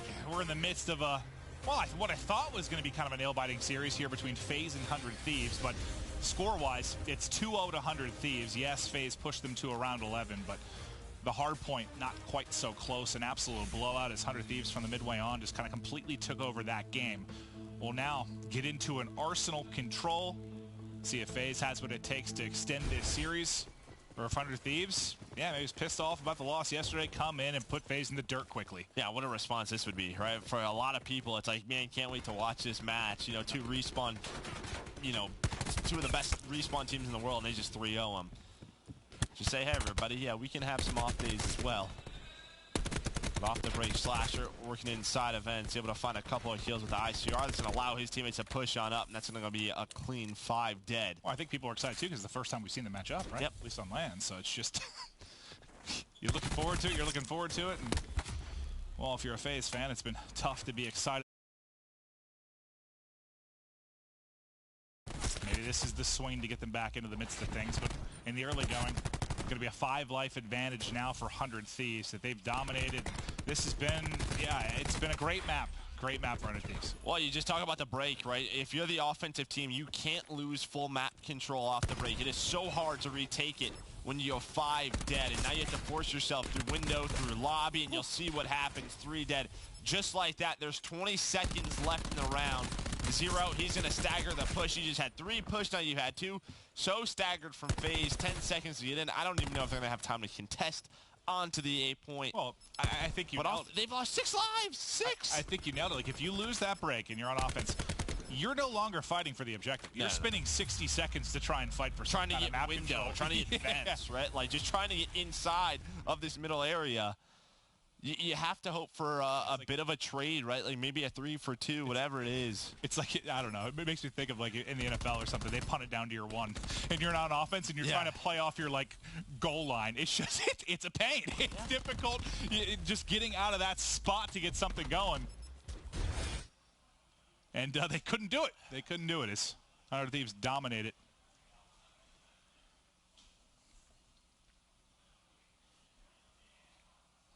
A frustrating round for FaZe, but can they get a better opening break? And I mean, that's, to be fair, that's one of the things we've highlighted for 100 Thieves and Control in general, but especially this map. Arsenal, like, yeah. They're so good at the break. Did they win another one? This time, at least Selly able to pick up a kill, but then look at the rest of the kill feed. 3 in a row, make it 4 now for 100 Thieves. Straps the last man up. He's wallbang. That's 5 down for FaZe. And it's one of those things where it's just like, what do they do and how do you sort of counter it? And it just feels like not a lot of teams have figured out how to counter it, because I tell you what, there's plenty of videos where you can go and watch exactly what their breakoff is. Well, I'm curious with how frustrating an opening this has been for FaZe. Has it maybe affected the comms a little bit? Let's go to an Astro Gaming listen with FaZe Clan. We're down 3 lows. I'm just like trophy on the team trophy, guys. Got one. I trophy. 2. No one allowed. Kitchen. Where are you going? I'm only deep. I have trophy. They can come generators. Just get generators, please. I'm watching lobby. They can come vent. Just get generators. I don't think there's anything vent. Yo, this team likes playing right. This guy likes playing right. Or is that you type? No, I touch trophy. Go speak if you don't have to. No, me, shut up. This team loves playing right. One more low ramp. He's only 2 there, probably. Kenny's deep. Kenny's too deep. Don't commit. Oh, there's 2 there. Well, one's already he's hitting steps. Out chains deep. I told you don't play solo. He's back stairs and he's close to him. Close left. What did you think about that? Listen. Oh, you heard Scrap sort of say, don't speak unless you have to. They were just waiting for the push from 100 Thieves, and they had an opportunity to shut it down. So, I mean, I get it. There's a lot of the times we talk about sort of hype, right? And it honestly just creates like these flustered comms where you're just like, what did you just say, right? Like, why are you repeating the same thing 7 times? I get it. There's someone in lobby, right? Like just one of those call-outs. So, I know this. I know this isn't hardpoint, but yeah, that sounded. Yeah, that was, I feel like, some of the least words I've heard spoken and listened recently, at least in a recent. Well, you're set up defensively. You have all areas that, you know, like what do we have to call out right now? Yeah. Right? There's nothing to, let's use the audio. Let's see if we can hear their footsteps, try to get any information they can. Because, yeah, a lot of the times I think people misread hype for flustered comms. So, nice job from FaZe, but we'll see if they can hang on to this defense and tie the game up 1-1. Octane and Scraps have been having an ICR battle for the last 45 seconds. We'll see if one of them will end up winning it, but there's not a lot of time on the clock. 100 Thieves have got to go. There's a pick in the lobby. The slide comes in across. 2 are going to drop. 3 are going to drop. FaZe now in trouble. A chance to bury the remaining players. Kenny bails him out. Kenny gets 2, and now into the point they go. Clock is stopped as they start to move forward on the objective. Kenny's got to go big with his ICR. At least pushes one outside of the map, opens up for Priesta to make the play, snaps back into action and able to connect. That should be the point. 2-0, 100 Thieves. And you even heard the listening from FaZe. I mean, I think it was Zero. It was like, yeah, they love to push the right side of the map. How many times have we watched them play this and they set up that deep, you know, artillery push? They go all the way around. They try to spawn trap some people. It is one thing that defines this team. Like, if you think of, like, characteristics of them across some of the maps, it's just one thing we don't see a lot of other teams do. With at least the amount of weight and the amount of players they'll actually send towards that side. But what was it? Was it Celium that was tucked away in the corner just waiting for that push? Yeah, Scraps. It was Scraps? Okay. Well, I think what it does is it opens up the front of the site, because a lot of the times when we talk about B, it's how difficult to even just get on it, right? If you can get to the statue, you can make plays, and you saw after that situation, Enable was able to get pushed up to statue. Then you can sort of, you know, make some plays through lobby, and now you have Enable with Streaks as he's 9-3, just so clean from 100 Thieves. I like it. I mean, FaZe doing their homework, but unfortunately, I mean, that deals with 1 push. Problem is they had 2 more. Yeah, right. I mean, you can do all the homework that you want. You just still have to shoot the best players in the world. That's pretty difficult to do. Once again, it is a good opening for 100 Thieves. 3 going to be down for FaZe off the rip. Priesta flanks through and picks up a seam out towards the B side as well. Scraps, the only man that's able to find a kill. And Zuma gets involved as well, but that's just 3 breaks in a row that you felt good about 100 Thieves. Now you have Octane 75 points away. He's going to use the Tempest snaps, but that's not going to turn into some streaks. You still have the Lightning Strike if you need it on Enable. As FaZe, a couple of players going to get on this B site. Asim's trying to get aggressive. Slasher waiting for his help, but it's Priesta who comes through vents, finds the 2 kills, and now the pressure towards the A side. But Priesta's just going to fly across, try to trap them in. Zuma trying to get the angle to shut that down. The wall bang is through. Neither player able to finish the either. Octane, though, does get it done as 2 of them are in vents in the crossfire, seemingly enough to get it done. The first point has not been finished. They're able to get that first bit of progress onto the A site, but there's not a ton of time here. Do you take another crack at this if you're 100 Thieves? It looks like they're just going to try and set up for the trap as of now. Yeah, I mean, you have... When you have all the specialists that you have the Lightning as well. I think you just give it up. Make sure you don't give a lot of lives away. That's exactly what they did. Yeah, they just trapped them in there, able to use their teamwork. That's going to be 3 dead. 1 player inside events. That's going to be Zuma. But he's the last man that's pushed up for FaZe. Now it's a... Okay, I thought he was going to go down. I was saying now it's a fight for map position. But you still have some, because Zuma, and he re-challenges another one. I thought he was going to win that one, too. That would have been a couple insane one-on-one wins for Zuma. Oh, well. Priesta goes through, but Enable has already picked up that player. He's getting challenged from the edge as well. It's Celium that's gotten through lobby. Slasher, mistakes are made. I don't know what happened to him. Maybe outside the map, out a little bit too long. Now you have Enable's Lightning Strike. This is where it's going to come in. Kenny's able to win on one-on-one. Looks like they're just waiting for it. That's exactly what they are. A take does come through, but this will allow them to regain control aside as Priest is going to find 2 inside the lobby and somehow stay alive. Asim was there, but couldn't find the kill. And that's what happens when you have some streaks. Allows those easy retakes to come through. Now 8 on 7. FaZe with really 1 final push. And this would just be that round win, right? You go back to a defense. Your specialist would start to load on up if you can just somehow clutch this round. I don't even think that stun hit him somehow. That type match. Wouldn't have mattered much, but yeah, it looked like it disappeared in the vent. 20 seconds on the clock. Kenny needs to get 1. He's able to do just that. Priesta pops out of his hiding place inside of the vent. It's like there's nobody here, so watch the other ways. 2 go down for 100 Thieves. This is maybe a chance, but Priesta wins a couple of big gunfights. That's 3 in a row for Priesta. 2 remaining, 2 off spawn. Not enough time to get to the point. It's a 3-0 in the control. It's a 3-0 in the series. 100 Thieves once again reaffirm the fact that they're the top squad in the game. Yeah, that's like, yeah, hey, did you miss us? It's the best team in the world here. We're still here, right? Like, did someone doubt us yesterday? Yeah. It's just a FaZe was a really good respawn team? Yeah, us too. Yeah. Friendly reminder. Pride. Wow, that's a very impressive result from 100 Thieves, but did you expect to see more out of FaZe? I did, especially I think in that game. That War Machine goes a little bit differently for FaZe. You're set up in elevator. You have the spawns you want for a second hill. I mean, that's a 100-point swing that potentially, I mean, FaZe was right there with him through that first rotation, but it's those small things. It's the small plays that, well, inevitably is the difference between being the best team in the world and, what, 4th or 5th right now. Yeah, and FaZe, they'll still be hunting for that final elusive win. They need to make sure they're secured into the top 4 for playoffs within their division. So not there yet, but don't worry if you're FaZe fan. They're still sitting pretty comfortably. They need to have some teams go crazy, and they'd have to completely fall apart, but they still need that one win just to make sure they're through. But on stage, the victors, it's 100 Thieves. It's Octane with our PlayStation Instant Reaction. Thank you, Clint. So what's different today that you come in and you 3-0 a team like FaZe, whereas, you know, you lost to EG yesterday?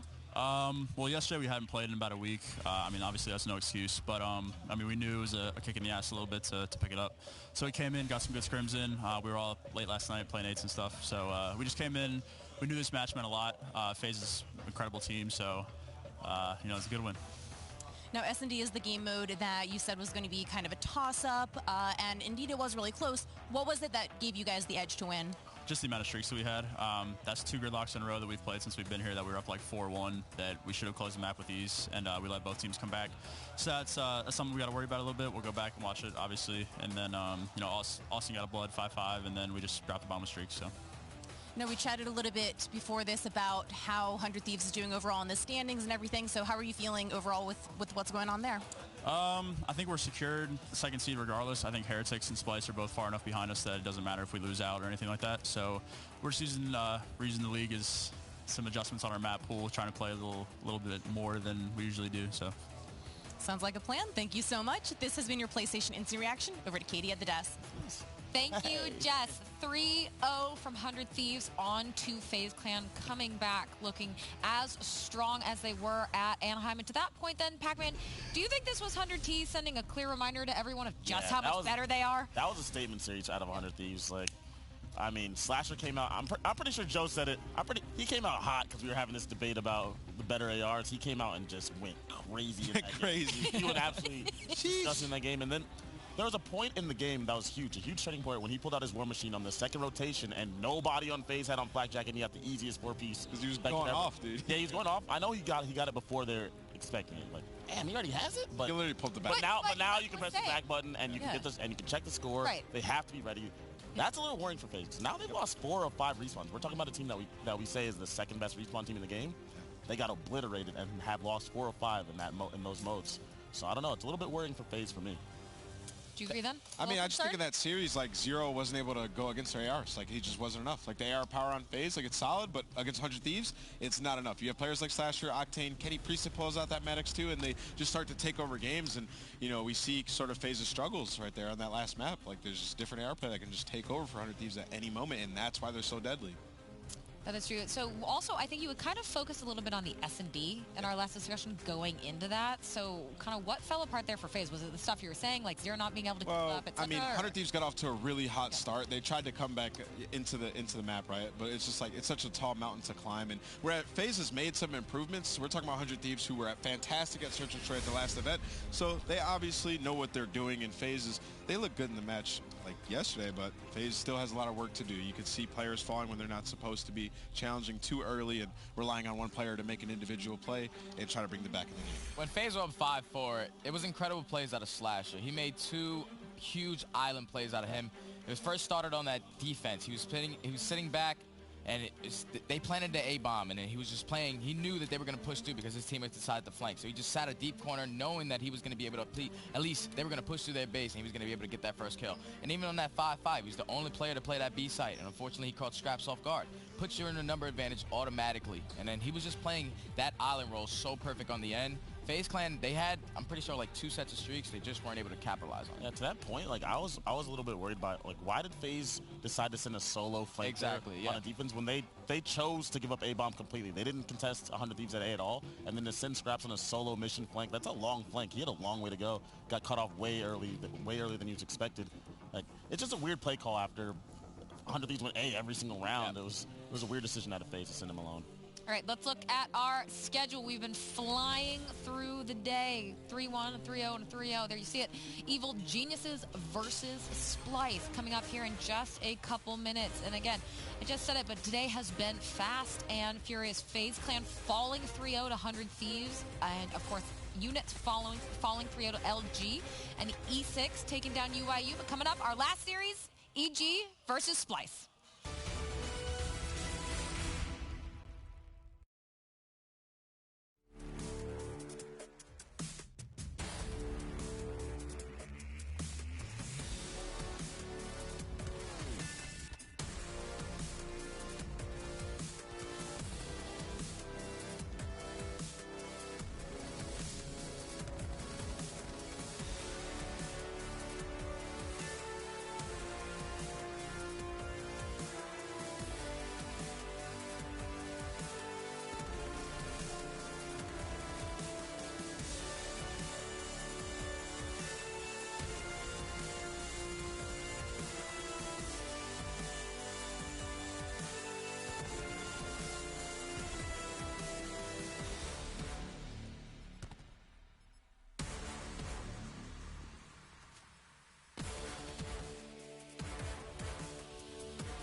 One more series to finish out the day. Evil Geniuses versus Splyce. Today has gone by so quick. Some of these matches looking very, very dominant and very lopsided. I'm your host, Katie Bedford, joined by Nameless, Study, and Pac-Man here on your desk.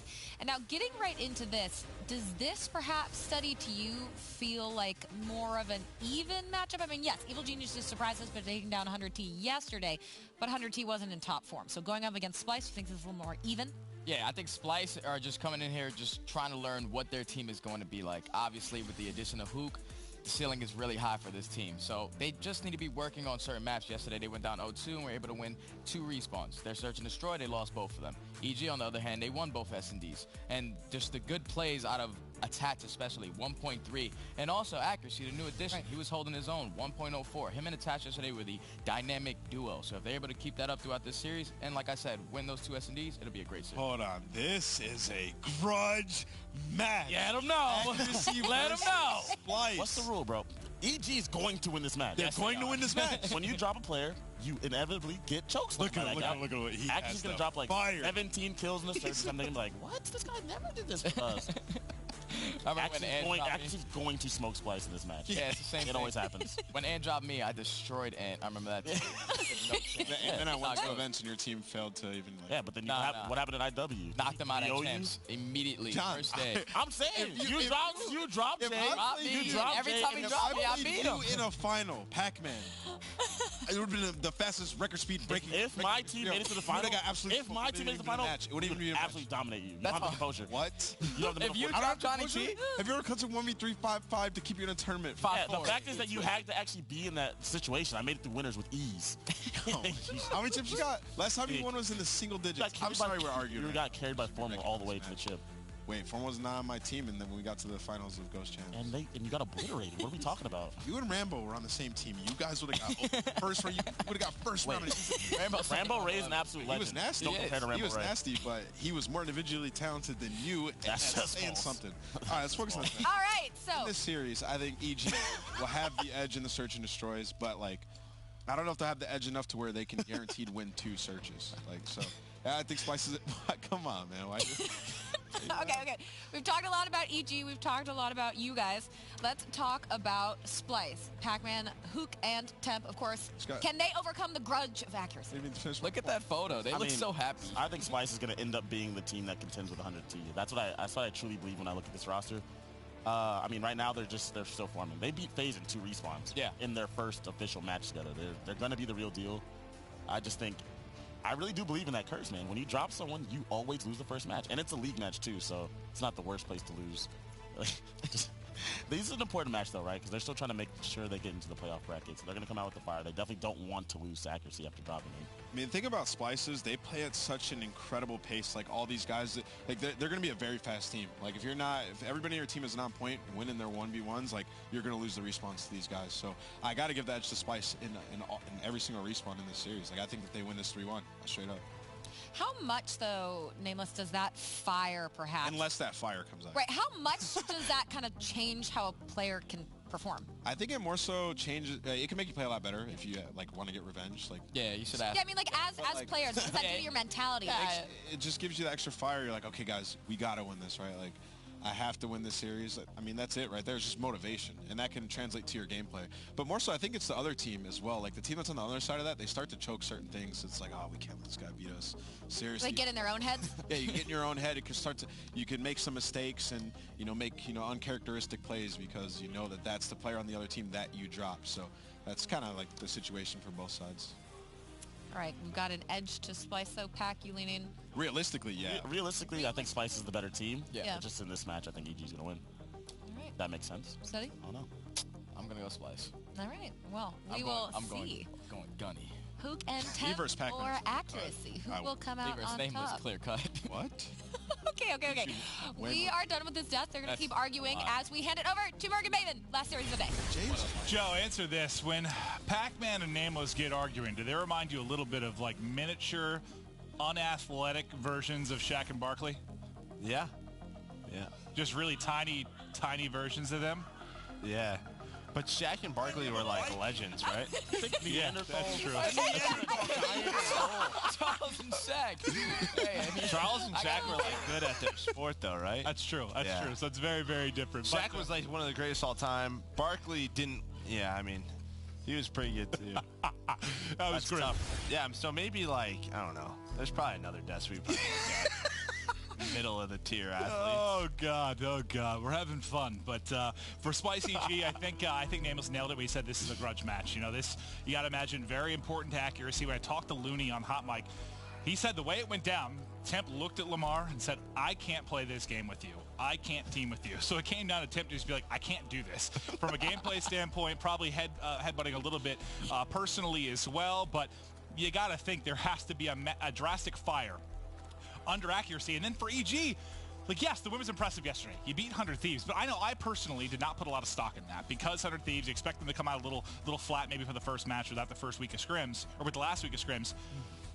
is this now the big test for EG? Like, if they can win again, you start to believe a bit? I mean, yeah, I don't see why not. I put, I think, a little bit more stock than you do. Yeah, I didn't put much at all, personally. I think because you bounced back and win the game 5, I think that was a big deal. I think the first 2 games, like, maybe you stole those right under the nose of 100 Thieves before they really got into the series. But after losing, like, game 3 and 4, that's tough to do, to come back and be like, well, we let them back into the series. Hopefully we win that game 5. And I didn't personally, the reason I wasn't that hyped on this is I didn't personally think in this game that accuracy was a big upgrade over someone like Phantoms. But where he could be a big upgrade, where I would take him, is a game 5. A game 5. Yeah, absolutely. That is where, just due to his search playmaking ability, we saw a lot of it last year.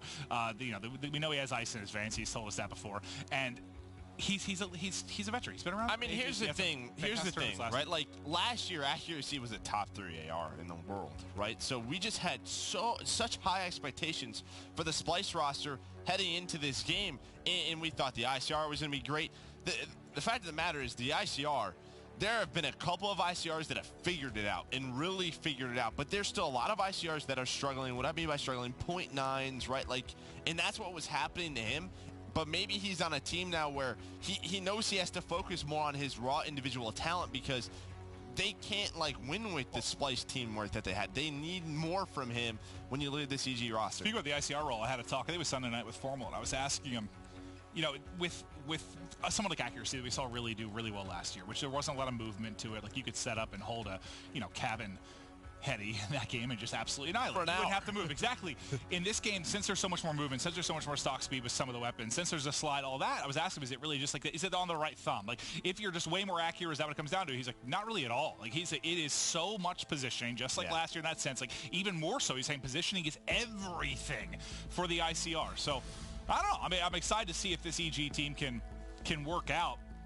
But, you're trying to bounce back from, just some top 16, some abysmal results. And remember, when they came in with the team with Phantoms last time, didn't they start out like 3 or 4-0 in their first week? Remember, they started out really hot. Yeah, but they had a easy pretty schedule. Yeah, they had a pretty easy. I don't remember what it was. Oh, it was a weaker schedule. It wasn't 100 Thieves and Splyce. Yeah, that's true. That's true. So, if you can win these 2, all right. Something to maybe start to get hyped about this EG team, because I think we're all hoping that we see some big improvements from your LGs, your Splyce, your EG, like all these squads that made changes, because you and I talked before our previous event in Anaheim how clear-cut it started to seem. Like, there's the top couple teams, and then just a and I think for a lot of people, like, EG was like, including myself, was a dark horse for Anaheim, because it just feels like the core is there. When I look at Attach, Exotic, Apathy, I feel like that is a very solid slaying core. Like, there is talent there. So maybe, obviously, what their issues were with Phantoms is maybe he wasn't, doing the teamwork part or fitting into the system the way they wanted to, right? Like, we know how good of a sort of a not in-game leader JCap can be, but out of game. And what I mean by that is he can easily point out mistakes, fix it, create a system, and just sort of set pieces in there. So I don't know. Maybe that's just all it came down to. That's why they got top 16. But I remember yesterday as well, Attach had like an MVP performance against 100 Thieves. This guy was a monster. He's been a monster, but hasn't really had the results to show for it. It's been Attach's most frustrating year in recent memory. I mean, just nothing positive really to look at whatsoever. It started so rough, obviously, with that FaZe team failing to qualify. The most positive thing for him is he's still in the Pro League. Yeah, which is insane to think of someone of his caliber. When you think of the last, 4 years or so, what he's been able to do every year, it's kind of insane. But the year's not over yet. The 2 big ones are coming. Maybe a chance to make a splash, make some noise at the tail end of this year. And honestly, you come out somehow and you win one of those 2 tournaments, the rest doesn't matter all that much.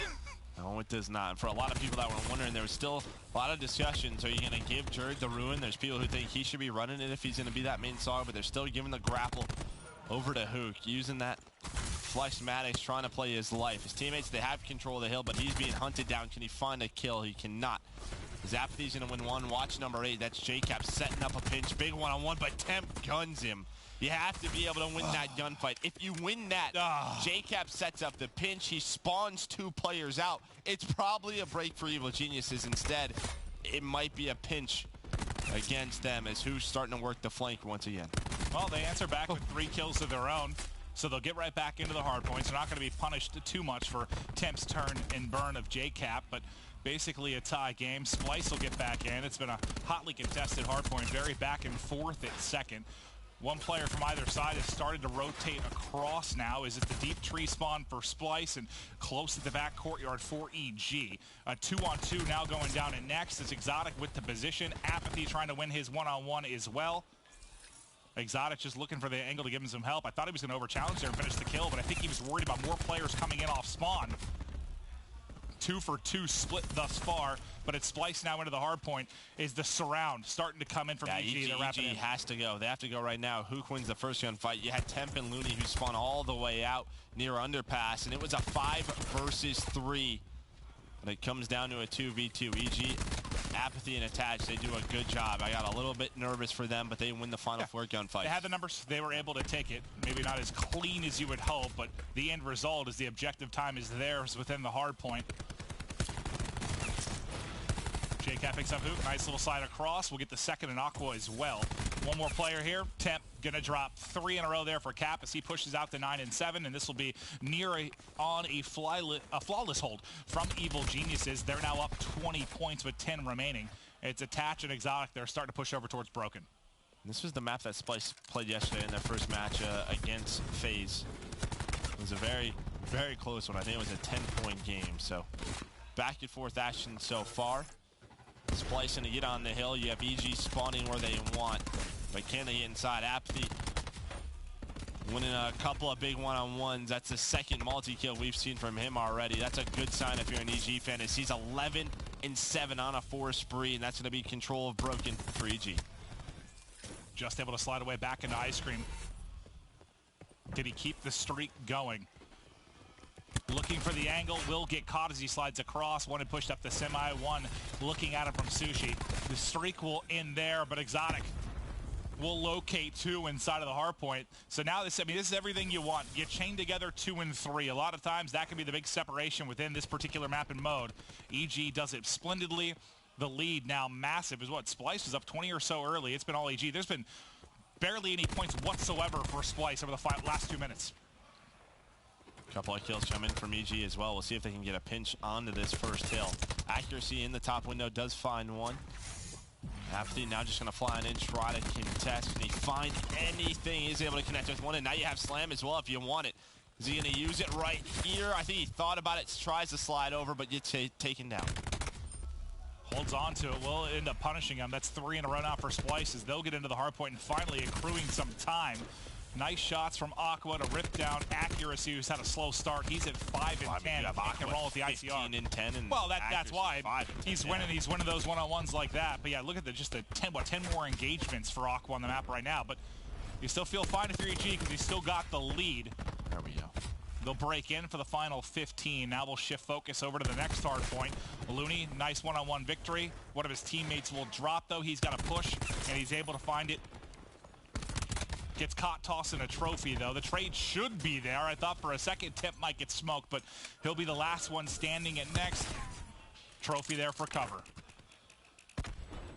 He's able to connect with one. Knows there's another player back here. He's trying to hunt down Exotic. Around and around we go. And he's just trying to wait for his teammates, and he's done just that. Can he find another one? He reads it perfectly, that player inside a post. And because he's able to stay alive, he waits for his team. They win the fights towards the back. Looney towards the front, and now you have the War Machine that can earn you some streaks. Apathy just trying to play his life right now. Can he get the streaks? He hit one. He's just going to get it off time. Yep, there it is. 90 come through, or not, sorry, 90 to the next one. We'll see if he can get both. Now only down 30 points, down as much as 60. As they get, what, about 40 seconds at the central hard point. Now rack up a ton of time at second. But this is where things went ugly for Splyce, right? When you talk about tree to Broken, it was completely dominated by EG. I think Splyce might have got, what, 5 or so points throughout that whole, if that, throughout that whole sequence. They've got to be better here. Hook has the grab slam. Could be huge to open it up. Does the Lightning connect on anything? It's not going to. One going to drop. They know there's one more in Towels. JCap, though, takes 2 with them, so that's huge from Cap to alleviate some of the pressure from the players in the hard point. Now comes the push forward. That TAC 5. That TAC 5 is crucial as it keeps one member of EG alive, and yet again, they're going to be able to hold it tree. Yeah, and that was a TAC 5 from Cap, so not only does he find the 2 kills, the 2 kills that he gets allow him to use the attack. 5 boosts, which help him save his teammates. This is going to turn into a very solid hold. Apathy tries to use a grab slam, gets shot punched by Temp. And it looks like Splyce can be able to break these final 20 seconds. Well, this time if you're EG, you at least get the spawn towards the backside of Broken, so you're in a much better position now to make sure that Splyce can't chain them together. Accuracy spawned out. Trying to make his way across the map. There's one player, Aqua, who sort of snuck his way into Broken. Looney, the last player alive besides Aqua. One-on-one goes the way of Aqua. I thought EG were going to do what Splyce couldn't, right? Like, Splyce couldn't get those back spawns. It couldn't get set up. They allow EG to get all that time, but Splyce just break right on through. They made that look pretty easy, Joe. Yeah, but it starts out, they had no idea where he was, right? I mean, Looney was able to find one, and I think due to Aqua's position, the players spawned out, allowed Splyce to push up through that dojo area. Now you have a chance for a lead change for Splyce. Who trying to watch the back does get taken down, but EG just so far away from the hill right now. Couple of players pushing the front, couple of players towards the back. Attachment accuracy, the new duo. Wasn't that a couple of kills? Wasn't that the story yesterday in the map one? Like Splyce started really slow and then they turned it on, but it was just too little, too late. Couldn't really get back into it, take the first map. Obviously, they're still trying to figure out their map picks and what they want to play. But I'm interested in, like, I wonder if it's just one of the maps they keep open or is it their choice? Because you think you have a guy like Hook, Temp, and Jerd on your team. Hacienda frequency. Yeah, right. I don't want to play this map like a more structured where a team can set up on us. I want to fly around. But I'm sure they're still working through it.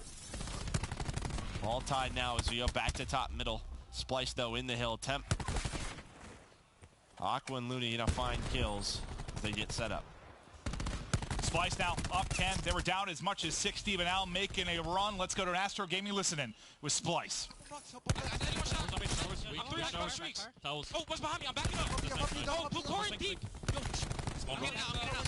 Yeah. Help you, Rocks in a sec. I spawned out, guys. Still up though. One shot top. Yo, we're cross by top. I hear you. I'm pretty sure. Slow it down. Hold hit you on health. Okay, dead. Am I Rocks? Yeah, I don't know. It was Cap. He wasn't. Rocks. Yo, win the hole. Yo, calm down. They vision. Where you at, 18? I'm side 18. They can be my pillar. Pitching ice. Yeah, he watched me side 18. Win top chairs. I'm full son. Play for you. Yeah, I'm dead. Second war. Second war. Yo, you guys going around? I'll stay back. Yeah, we have. App is bottom. They don't went off of it. I'm camping. Gonna come from you. You'll away from me. Yeah, Yo, I'm gonna play top. Take top bottom. They know here. Fire truck. I needed an ambi. It's white card. Splyce 35 points away from closing it out, but it's EG in the hard point with the setup they'd want. They've got Splyce pushed out on both sides. They rack up this time a chance to take a nice lead as we rotate over towards Tree. Attach was trying to hold at the car, couldn't quite get it done. Streaks now, a chance for Exotic, but the Tempest gonna be able to connect. Can they finish it? Can't. The shot, Exotic gets up and gets a kill, so Exotic's actually gonna get a streak off that. Exotic's gonna get both. I thought once he got nailed with the Tempest, he was done. But somehow, 3 players too. That could have been a big play for Jerd, but they were separated by the wall. So EG, they're gonna find the scrap time. Exotic's gonna find the streaks, but Splyce can still hold on inside a tree. They're all just trying to hunt accuracy down. There's 3 players here. They will find the kill. Now, all the pressure going to be at the front, but Exotic's going to use this reach to try to break on in. Attach opens things up as well with the Maddox, and that's big. Apathy with the grab slam, going to find one, and you have accuracy watching the pinch. So that's Looney who's top middle, and now the Hellstorm to try to stagger the push. EG can win it here. Can EG do it? 20 points needed. Kill feed. All blue. Splyce desperately looking for an opening, but Aqua going to drop, going to continue to stagger it. They're dropping or spawning all the way out at back broken. They've got to push across, and they've got to be flawless from this point. Here comes the wave. Here comes the push. Apathy with the entry. Exotic follows it up as well. 3 for 3 they go. Can they get him for the contest? What a big one-on-one that is! What a big one-on-one that is! Hook gets 2, Hook gets in. They'll survive to see another hard point, and they've got EG spawning exactly where they want them on the backside, so they still need 2 more points. Splyce set up for next. No streak as well. Hook's about to get grab slam. Temp's about to get the War Machine as well, but after an Exotic attached, that's 3 dead. Can he find the grab slam play? It doesn't matter. EG break way too easily, and they win map 1. What was that? I thought that's going to come down to the final seconds, like a 248 game. And they just clean. What? This Splyce they got one kill there, I think? I'm sure we'll watch it back. One kill in Broken? I thought because the spawn was out so deep at the back courtyard that they were going to have time to get like the optimal setup and get in great position. So I mean, how does this fall apart? EG do a great job here, and I love this play where they're going to use the Hellstorm to just try to force Splyce inside, maybe stagger the push. The Hellstorm doesn't connect with anything. You just needed 15 more seconds at this point. I mean, like you said, they just trade, and it comes down to that 1 versus 1. Oh, I was literally just staring at the kill feed. It was just one. Yep. Look at it. It's literally just back and forth the entire way. Just trade. And then the shot shaky for Exotic. Who exposed it? But look where they're spawning. They're all the way out. So sorry, they were bottom They underpass. try to win it here. They try to win it there, and they almost do. They needed one more tick. They didn't get the final. I thought they were getting one more second there. Me too. And then, so what happens here? You have the setup you want. You got the first blood too. You got the first blood. Exotic kills Jordan Ice Cream. Temp got caught. Temp, it looked like he slid out the back door and got caught. I don't know. It just attached, feels like they tried to flood on in instead of hold the back. Oh, unbelievable. But before the match, Attach, talk to Jess. Jess, what do you have to say? Thank you, Clint. Well, he spoke with me a little bit about the win versus 100 Thieves yesterday. Obviously, it's a big win, but the main reason he was excited was that they were able to bring the series back around after nearly throwing away that big lead. Now, for the series versus Splyce, he called it another big test, but also admitted that he's not really sure what to expect, saying, you know, we're a new team, they're a new team, so pretty much anything could happen. Over on the side of Splyce, I caught up with Looney, and he said that yesterday's issue, part of the issue was the S&D. He said we just weren't really comfortable with where everyone was at on the map, so we have fixed things going forward. He is feeling a lot more confident going into this series, but, you know, again, he did say, well, we're also a newer team. That was our first series playing with Hook, so he's not beating himself up too much about yesterday's loss, but let's see how the S&D goes. Clint and Joe, back over to you. Thank you so much, and I think we're going to take a look at the final second yet again, Joe. All right. Just see it one more time. So this is what I think would happen, because you talked about Temp getting caught. So I think when Jerd gets taken down Ice Cream, Jerd and Hook are probably thinking, crap, they're not going to hit the back. They're just going to mantle up and flood the hill. So I think they all try to flood the hill and get inside. So you'll see Jerd's and Ice Cream. You have Aqua watching the back. It's basically a split push from Evil Geniuses, and they do it so well. But after Exotic gets that kill, you're going to see, it's just a push. He tries to go after the player who's trading from Ice Cream, but he mantles up. So I think because the players of EG up front won their 2 one-on-ones, the guys in the back just sort of freaked out a little bit, right? It was like, well, they're just going to flood on in, which then all the timings go wrong for Splyce. So you're saying Temp thought he could push out and just get the Ice Cream cross, or pick a flank through the top hop-up as well? He wanted to trade. And then after he goes down, Hook's in the position like, well, they're just going to mantle on in, so then he has to give it up. He's just trying to run to the hill. Interesting. Well, yeah, I mean, if you just looked at the mini-map when it got set up, you're like, all right, Splyce could do this. It just dissolved so quickly, but what a nail-biting finish it was. 250-239. EG clutch on up as they keep it rolling and look for back-to-back very, very impressive wins. See if they can do it the Surge. Looney said to Jess that what they were worried about, I believe, was the Search. That's where they've got to ham it up a bit. But you've got 2 new teams. The hardest mode to figure it out a lot of times is Search, so they're both trying to put together the pieces of the puzzle. Well, I'll tell you what, EG figured it out because they won both of them yesterday against 100 Thieves. And I believe Game 5 was on this map, Frequency, Search, and Destroy. Why do you think some new teams, click faster than other in Search? Well, it's just sort of plug and play. Does it just work? Can we just use our old strategies? And, hey, you just do what the old guy did, which I imagine EG can do. Hey, ICR for ICR. Just go where Phantoms was. We'll tell you what to watch. I think they're both 1 for 1, but you still think a little bit different? Yeah, Hook probably has a maybe more creative positions he wants. Well, it's been a while since he's won a map. That's true. Yeah. He won one yesterday. Right? No, I'm just thinking Anaheim. Oh, not much to learn from the Search team in Envy, is there? All right. First blood to Splyce, and they'll continue to follow it up. JCap looking to even the odds, doing a ton of damage. One more to challenge. Nice snap back. Cap almost with 3. He had to have done 500 damage in the round. Accuracy going to get swarmed. Nothing he could do against a Sog at that range. And Splyce with the 2 opening picks followed up and closed out the round.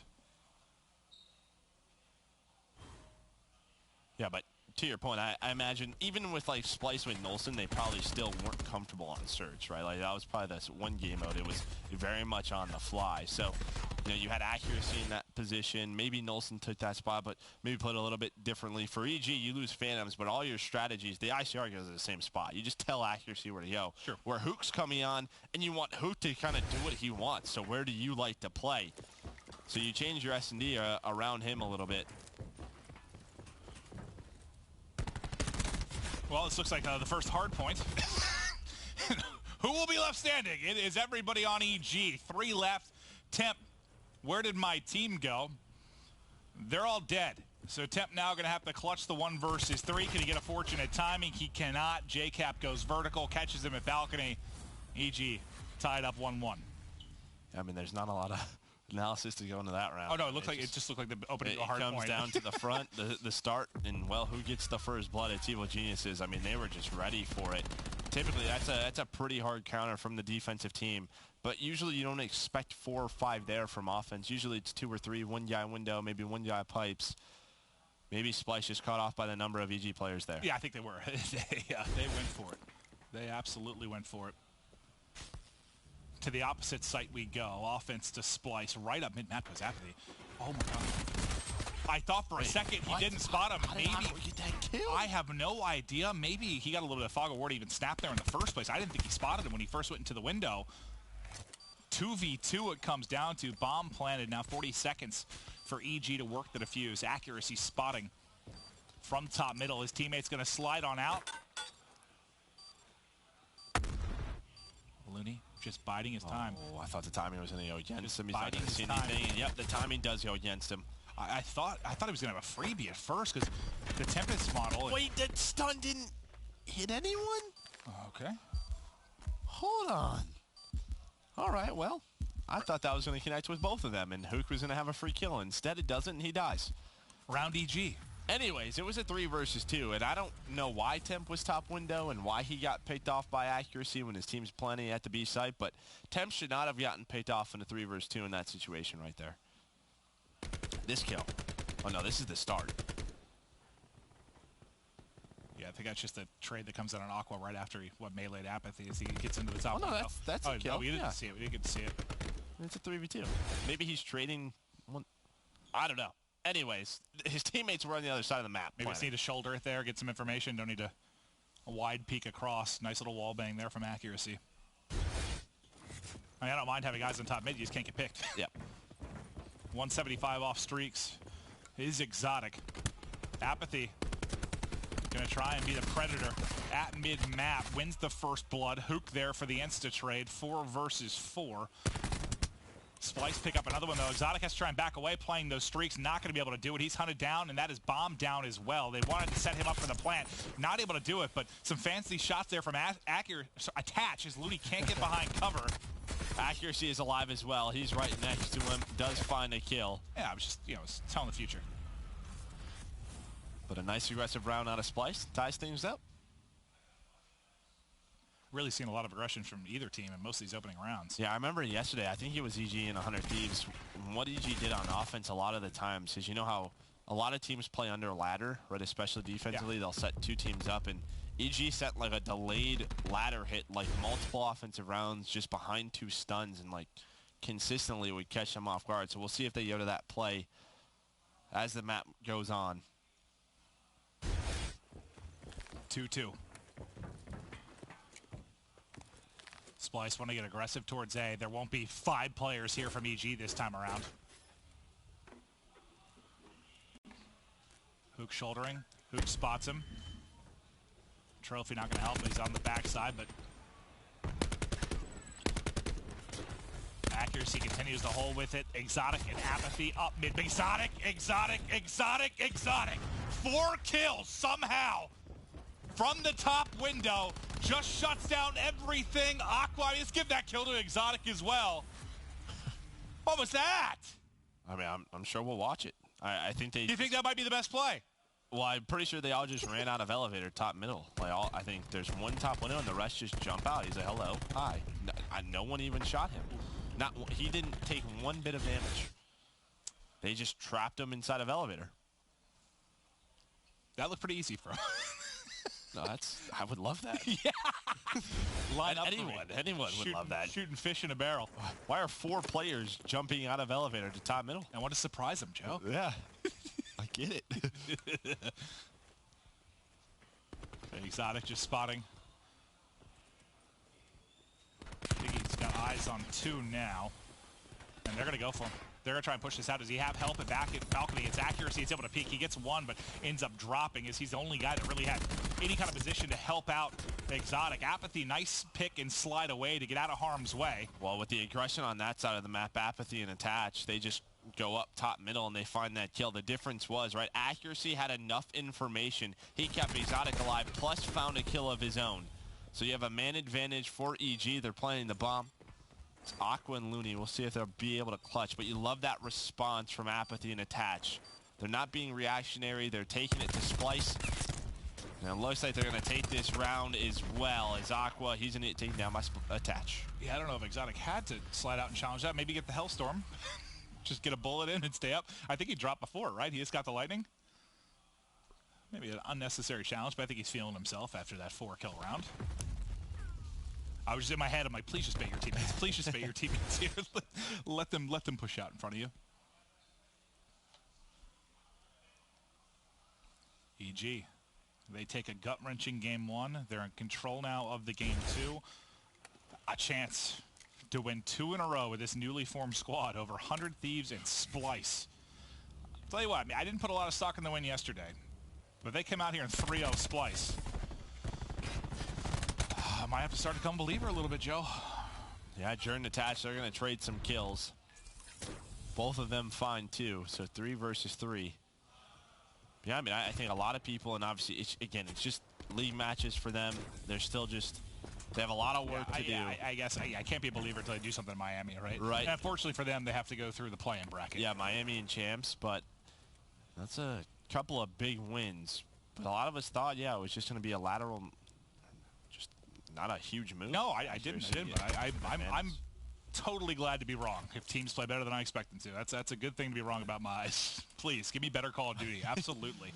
Oh, and one reminder to people, I think this is probably public knowledge, but I don't know how many people are aware. Like this, that was the last roster period. So like, this is your team for Miami and champs. It's not like we have Miami and then you can make another change. Like what you have, it needs to work. I think most people are probably aware of that, but maybe some of you out there aren't. So just a friendly reminder from your favorite bald person. 2 versus 2. Exotic is going to find Aqua, so now it's all on the Looney.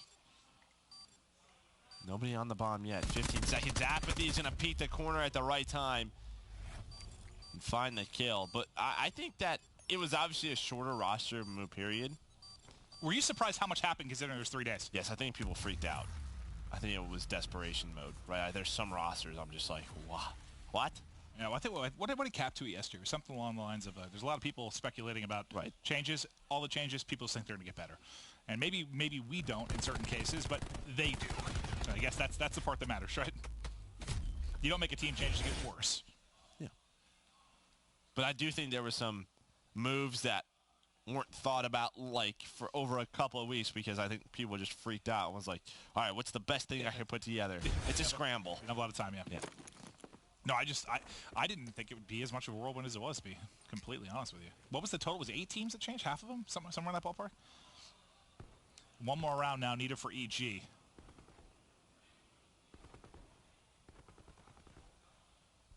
Temp trying to look for this shot with the Paladin. His chance is coming. I thought for a second he'd get the cross to inner, but now they've both moved inner. He does have some help, though. Jerd's there. Yeah, Jerd's in a spot. Attach and Apathy, and these guys have really been the duo just running around the map, finding the openings for Evil Geniuses. Ballooney's going to shut that down. Now it's a 2 versus 4. Accuracy, that is not the weapon you want in that area. Exotic does find 2, but he needed to find 2 more. Yeah, he hops out, and it's like everybody's just in front of the Maddox or a Sog. That's a scary moment. I think I said scarify. Combine scary and terrify. Yeah. Oh, interesting. Maybe that'll be a player in CWL in like Scarify. Gonna scare you, gonna terrify you. I'm sure someone has that PSN. Yeah.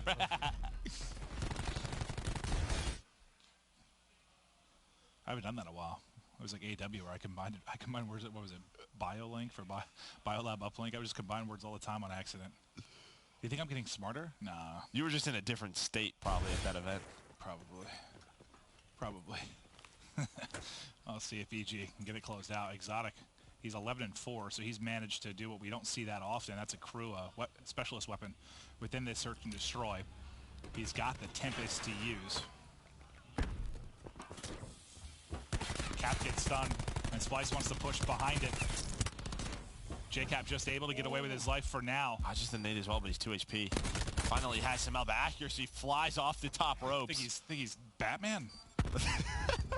With an ICR. Yeah. Exotic, though, Batman doesn't use guns, Joe. Right. JCap wins a nice one-on-one, 3 versus 2. EG, they can win it here. Nice shots from Exotic. Aqua alone, and Exotic almost again does it, but apathy there for the trade. 2 left. Final round. EG get the defuse, and EG now 2-0 up on Splyce. Looking good, like in all game modes, and again, it's behind the core of this lineup, like apathy, attach, Exotic, those big 3 that EG have really stepping on up in both games 1 and 2. We're going to take a look at the scuff play of the game, and of course it's Exotic. Picking up 4 from the window, shooting fish in a barrel. Line, it is what you dream of in league play. Yeah, there's 1, 2, 3. Oh, the 4th wants some too. Tip, see you later. Is they're now up 2-0. I think the best part is Temp's jumping at the end of that too, which makes it even easier for him. He's like, yeah. Oh, you want to see more of my body? Yeah. But yes, nice stuff from Exotic as EG. What a performance. And now, I guess, it's like, are you worried about Splyce? They have the match with FaZe, then FaZe gets smoked by 100 Thieves. Now Splyce in trouble against EG. Are you starting to get worried if you're a Splyce fan? Game 3, next.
welcome back.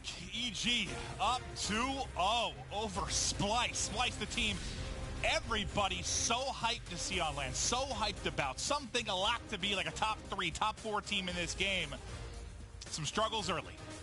Yeah, yes, if there's a place you want to struggle, though, it's probably here, right? Look at, not Gen G leading into there. Look at E6 leading into the event. Not before Miami and Champs, or not at Miami and Champs. Struggle here. But yeah, a bit surprised by this. Well, we'll see if they can bring it back. I still think if they get to like a seaside hard point where their aggression can just take over. But how important? Like something that stood out for me for like Gen G and like Enigma 6. They played a lot of like Game 5 series. They played a ton of maps, right? A ton of maps. Like, how important is if you're Splyce to like go the distance in a lot of these, just get a lot of reps? It's more repetitions. It's you can widen your map pool a little bit more. I still think that's something they're figuring out. You know, what maps do we want to play? Or where does our style fit? Because, you know, based off what we watched, you know, it still feels like they're trying to play around their old map set, and maybe that's not the best thing with Hook. Because remember, Hook played 9 bajillion Haciendas, right? Like not many maps at Anaheim, though. Nah, 12 actually. 0-12.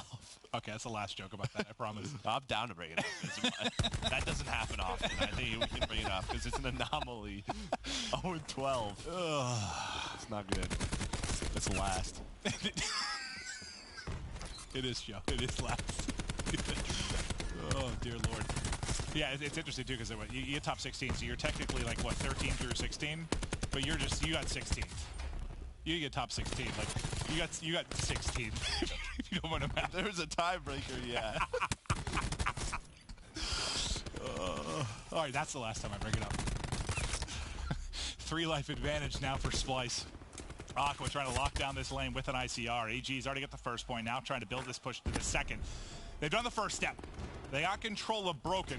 They found a pick behind Accuracy as well. Accuracy lining them all up. The problem for him is as he gets 2, as does Hook. Hook gets a 3rd and finally gets dropped. Has Hook done enough to get the reinforcements back in? I don't know that he has, as now you've gotten 4 players pushed up if you're EG, but now Timp and Looney get back in. So I think Hook did do enough. He got just enough kills to make sure the reinforcements could come in, get the trades, at least back EG's push up for now. Well, it just felt like maybe a couple of players on EG maybe pushed a little bit too far and over challenged. They weren't able to get to that 18.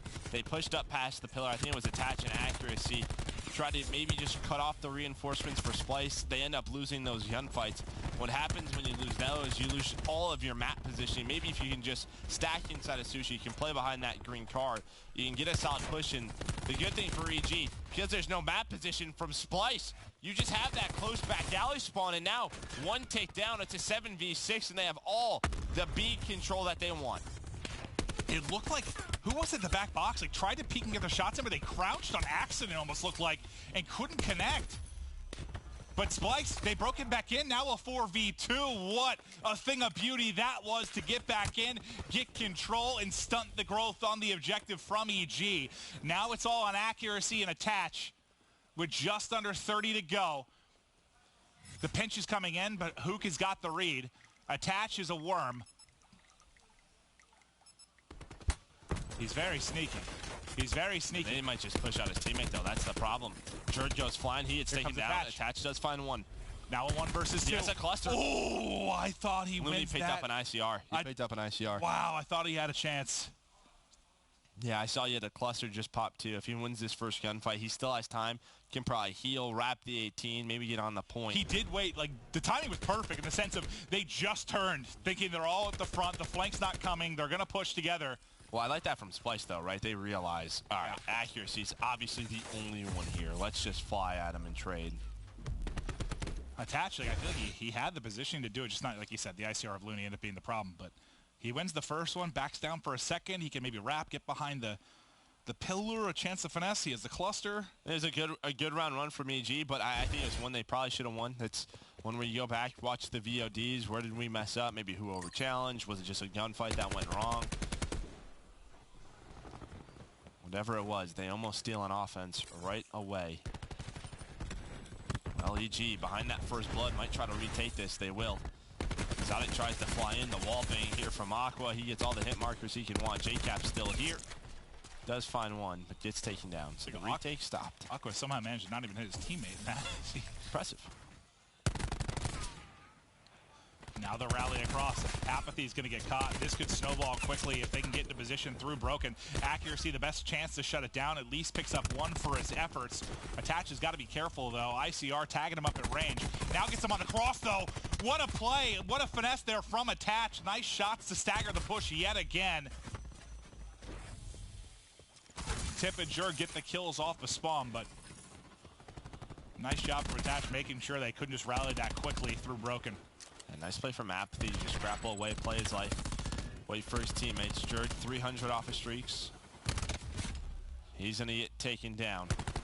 Now you have Attach on the pinch once again. He's going to find another multi-kill. 3 life advantage, tack 5 in. You have one player watching the flank. Look at accuracy, number 1. He's going to have a couple of players in front of him. He's going to get one and immediately had to snap to the next, but it's 2 more players. Maybe if it's only 1, he finds that second kill. But he gets a lot of information, obviously. A lot of people flooding through that back courtyard. Temp just did something to accuracy. Temp just did something. He was yelling. Yeah. I think he just smoked him. The problem is 4 go down after that, so it didn't turn into anything. No, it really didn't. As soon as he started screaming, everybody died. A 1 life advantage for EG. So far, so good on the defensive end of things. But they've got so much presence towards the back. They get the 1 pick at the front of your Splyce, and now they're starting to get forward. The rotation across will come in from EG to pick up the Broken side. They're split up now, trying to deal with this 2-pronged attack. The stun hits, but it's not going to be enough. Hook now with the kill. He has a grab slam if needed. 9 versus 9. 30 seconds left to go. Hook is still here, and Hook is still finding kills. The streak now up to 4. He's 19 and 10. JCap's in Sushi, though. JCap's in Sushi. He can make the play for EG, and he does. Exotic wins a 1-on-1. JCap does. Attach does pull out the War Machine.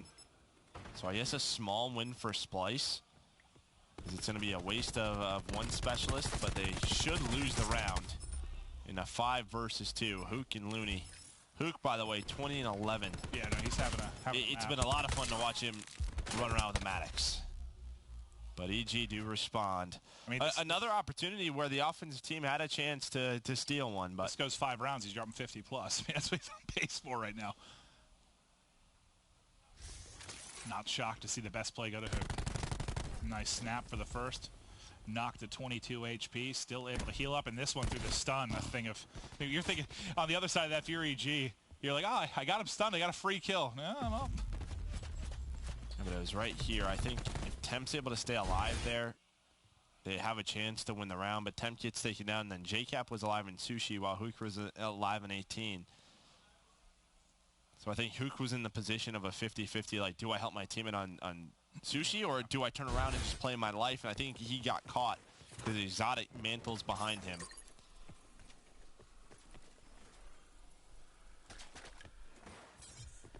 Well, I just realized Hook has 21 and Jurt has 4. It's a bit different. Oh, nobody really here from Splyce. Very easy cap from EG. Now, they did such a good job. Well, got so close that first offensive round. This time, can they get it done? No streaks to use, but you've got Grab Slam, Tempest, Vision Pulse early out of accuracy as he's 15 and 10. Nice push out the back. There's still 1 player at the back block. That's number 9. That's Jerd.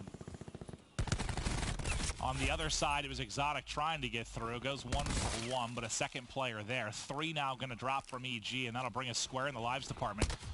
Jurge is still being a nuisance inside of Broken. Now, you have to get this first step done if you're EG. You got to get Broken control, start to layer the street. 3 go down. Brilliantly done from EG. 4 going to drop. Looney going to be the last man up. Looney at least able to get 1 kill. Almost wall bangs another one as well. He's going to try to flank, and Looney does have TAC 5 to work with. The pulse is in. Accuracy is going to call it in. Attach drops right after it. Jurge somehow through the pulse, able to get 2 for the side of Splyce. Are you going to get anything really out of this if you're EG? Accuracy's already dead. I mean, he's dead. They used the Tempest as well from Exotic. That was a ton invested. And yes, Looney doesn't do much, but he's a nuisance. If he doesn't go top middle and try to flank, it's a 5-man push up the street behind the Vision Pulse and a Tempest. That could have been a huge play for EG. And just because he takes that route, finds a kill and plays his life, 2 players have to hunt him down. If you're you attach, use the War Machine at the tail end of the last round. You use Tempest and Vision Pulse here. I mean, you've gotten, quite literally nothing out of it. Now, you still get the round win with the War Machine, so not that big of a deal. But from a specialist standpoint, you haven't really come up with anything.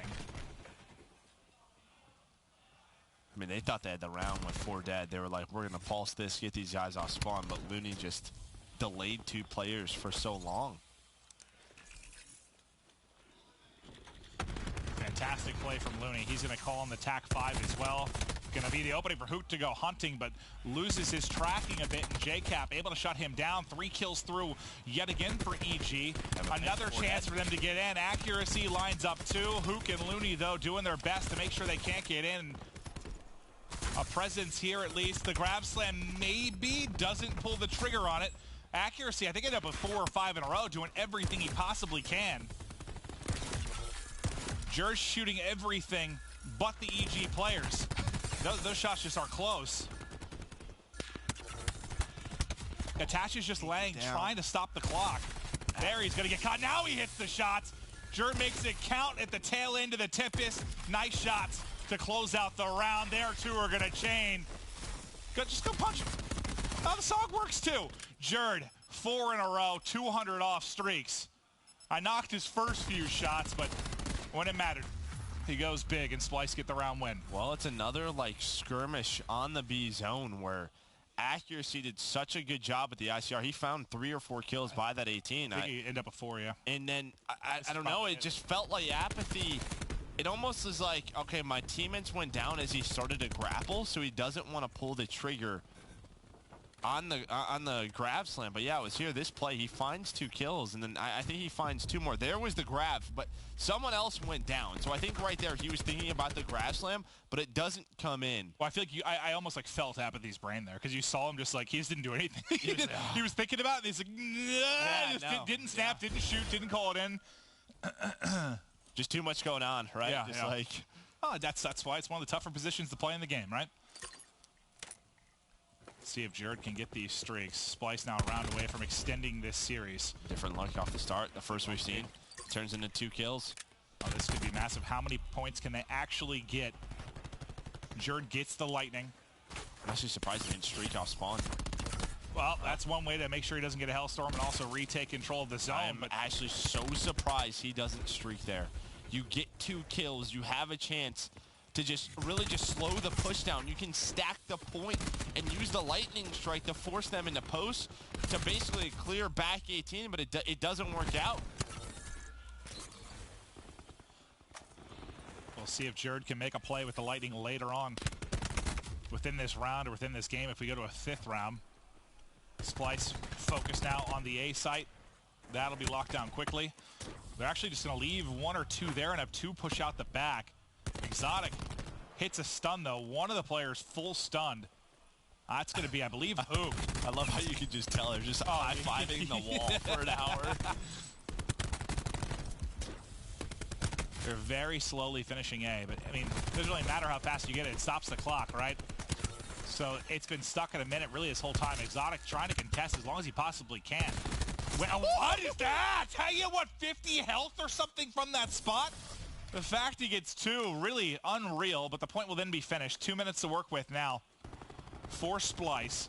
A lightning to maybe open things up on that outer lane. You've got, what, Hook with the grab slam, the vision pulse on Aqua. Plus the light, yeah, I mean, you have a lot of utility to, well, if you don't win this round on offense, at least be able to win your defensive round. Because on the other side, we go to a round 5, you'll probably only have the Tempest. Maybe the War Machine if Attach has a big second half of this round. The defensive teams have been flawless so far. You heard the Vision Pulse come through. Looney, Hook, they find some kills. Here comes the push up the street. And Hook, well, he has the Vision Pulse, or he has the grab slam. With the lightning and a force him in. Sushi, beautifully done from Splyce. They can win it here. 2 life advantage. They're on the point. Second bit of progress is going to be through. It's Apathy on the flank. Finally able to finish the kill. Over. Stay up. Can they get into contest? They cannot do it. Splyce take the game 3. They push us to a map 4. No sweep in the books for EG. They get the first offensive round win, and that's going to close things out. Dude, I thought Hoop was going to die before that went off. He almost he got that corner. Well, he got the quick one off. If he got the one where he jumps and bashes his head on the ceiling, he might get killed there, but he's able to pop the quick grab slam, get the 2 kills. What series was that where I think I was talking to Formal again Sunday night. We were chatting about Luminosity struggles and stuff, and they had a game here where Slack went to do a similar play, but he hit his head on the little doorway there into Sushi and just ended up going straight down and killing 2 of his teammates in Sushi. So if you get that higher pop one, you can really get screwed up. But there's a lot of moving parts here on this push towards the end for Splyce. I mean, you have the push through the top of the street with the Vision Pulse to clear things out. Then you have Hook, who wants to use his grab slam, but instead of using it right away, they combo it with the Lightning Strike. What the Lightning Strike is doing is, hey, the people that you see in the Vision Pulse, they're going to flood into Sushi for you. That's when you can find those 2 kills. But you're right, there was an opportunity where he almost gets caught multiple times. So right here, they use that Vision Pulse. Well, he gets wallbanged down to what? I mean, he gets hit to 50 or something health, right? 40 HP, he gets knocked. Well, and it's actually the Lightning that finds that kill. So if that Lightning doesn't kill him, he likely wallbangs Sook, and that round's over. Yep. We go to round 5. Maybe. Well, I mean, life advantage. Yeah, well, I mean, yeah, but you're right. But you don't get that grab slam, he drops. Like, it could still happen. But EG, more than likely, they get the clearance, they get pushed up, they might be able to win it. That Lightning was massive. So Jert, remember when earlier you thought he could have used it? We were wondering if he was going to get a big play behind it. Well, now when we watch the replay, that was a huge play out of it. All right. He did it. He had a good play with the Tempest after some shaky shots early. Jert goes big. Looney had a moment where he went huge in one of the earlier rounds. So kind of that core of Splyce coming up when it matters to at least keep him alive. Yeah, but it was, I mean, Hook had, what, 30-plus kills throughout that game. And I think he's good. Kept them alive in a lot of those situations because EG, again, I think when they go back and watch that map, they're going to be frustrated because I think there was, well, both of their offensive rounds, their first 2, they had a chance to really win that game and put it away. Well, and put this series away. But now we go to a Seaside Hardpoint. I'm actually excited for this because I want to watch. You heard the desk talk about the speed of Splyce. This is a map where it should thrive. Well, this is, I mean, during the series, you were kind of talking to me about why maybe they're playing gridlock. Like, this should be a map that fits to them very well. I don't want to rotate. I'm trying to fly. I got Hook, I got Temp, I got Jerd. We're going, right? Like, mock speed running. I thought you said Mox speed. And I was, yeah, I was like, that's probably real slow. Real slow. That's what I thought you said at first. I was like, that doesn't, I don't understand what you're saying. And then my brain started working again. Mach speed. The opposite of Mach speed. All right, here we go. Map 4. Splyce looking for the victory to get us to a 5th map. It'll be back-to-back 5-game series for both of these teams. 4 go down for EG. Splyce into the hard point. Nice opening setup. Yeah, very clean for Splyce off the start. Hoot, though, he gets caught up in the slide. Was trying to melee, but Aqua is going to line him on up with the SOG. Now 260 off the streets. Maybe start to think about it. Have that ICR out. Just try to get bullets in the players. Allow your teammates to clean them on up as he's doing right now. VG with 20 seconds left. Probably starting to think about that rotation. You see arrows 6 and 8 just try to run away. And all Aqua is able to stay alive. So now 130. We know how good streaks can be on this map. It's a 3-man flood through the back. Accuracy, well, he's here ready and waiting with the ICR, but Looney going to put him in the dirt. Can Aqua get these streaks now? Needs somebody to try and go in front of him here. Catches a stun. He is full stunned. There are nades everywhere. I've got no idea how he's still alive. Another one, I think, came in at the back into that, maybe a frag grenade, but he's still up. 130 off.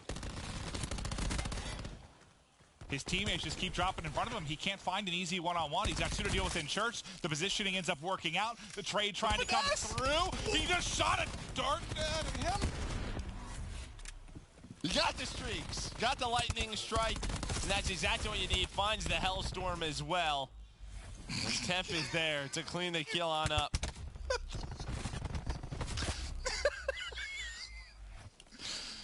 All right.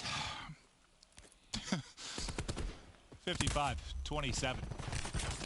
Now let's focus on this next rotation. The big thing is going to be those streaks to try and break into Fountain. Will Aqua be able to connect? You got to get positioning here from Splyce to influence the spawns. That's going to be your first step. If you can get into checkers, make sure they don't get a safe spawn behind it. Attach gets a kill right as the streak comes in. Hellstorm looking, JCap obliterated, looking for the back, but that number 9 is going to be, I believe, Apathy, who was tucked away at that bottom drop off the roof. They get to the back, though. They get to the back, and look at where EG is spawning. Holy behind that Hellstorm, and well, he just pings for good luck just to get all that information.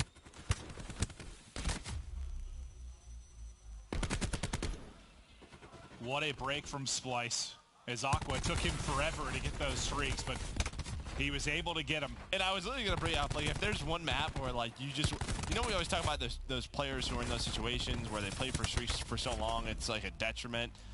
This is probably the one map where I'm like, play for those streaks forever. Oh, yeah. We could break the Fountain Hill, play for those You need 2-3 minutes? Go ahead. Work on him. At the end of it, they'll be up 30.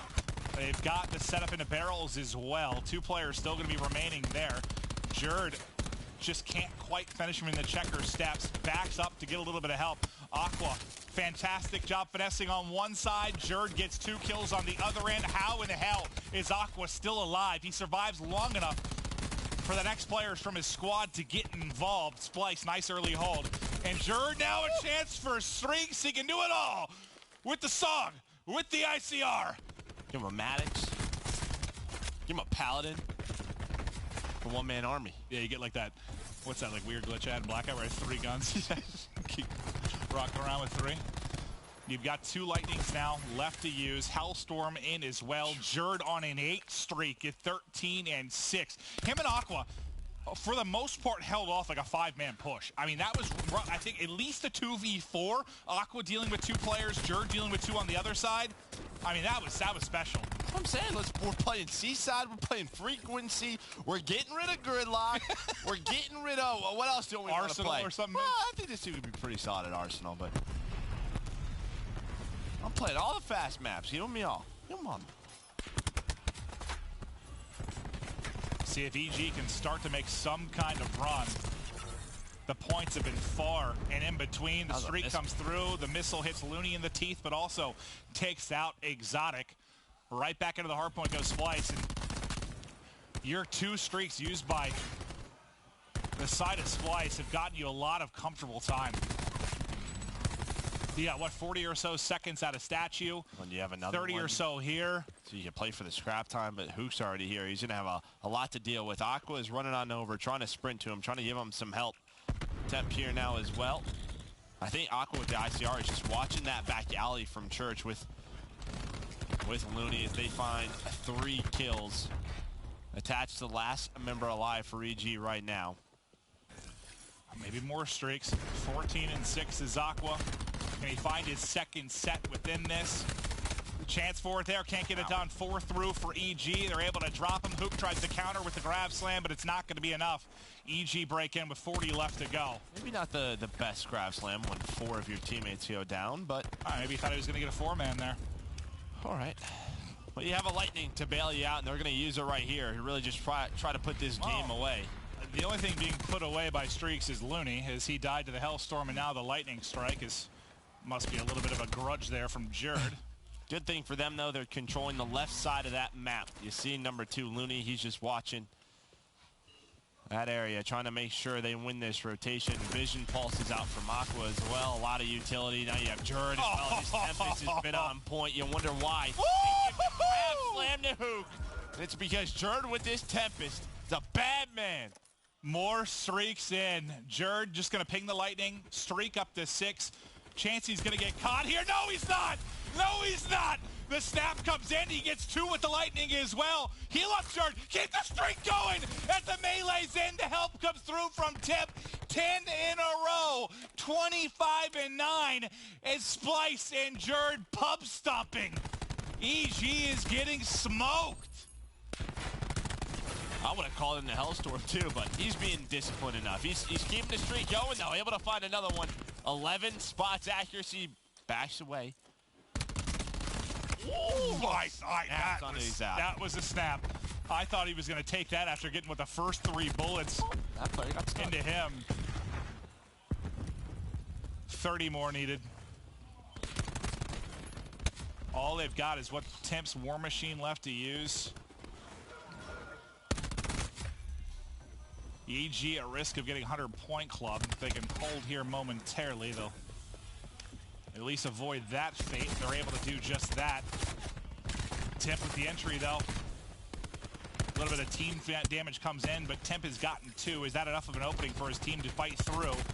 It looks like it will be, or at least to get in and contest. Temp and Aqua go huge. Temp keeps rolling. 3 there for Temp as he's up to 4 in a row and 21 and 12. Dude, look at some of the stats, man. Like, Looney's basically triple positive, close to double positive for Temp. Aqua double positive, Jerd 28 and 13. Yeah. Like, EG is getting fried.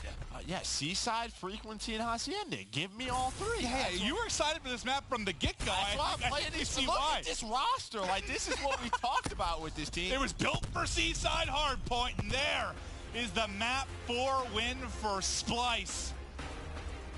Another game 5 for both of these squads. What, EG was able to clutch up in their game 5 yesterday? Splyce fell in their game 5 yesterday. You talked about repetitions. Well, now Splyce is getting those both teams need them, and both teams are getting them. 10 possible maps to play the past 2 days. 10 played. Well, 9 played. 10th coming. Jerd, what a map. I mean, some of those I look like Vegas Tempest for a second there. Like some of those close-range flicks. Well, let's be there about 2 feet in front of them, but still. That was a brilliant display of Tempest usage. Jerd goes off. Splyce, hammer EG, and dominate that map 4. We've got one more map to close out the night coming up next.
What looked like it could be a blowout has now turned into a treat of a series. 2-2. Splyce EG. Back-to-back game fives for these teams as we got into the cross-play split.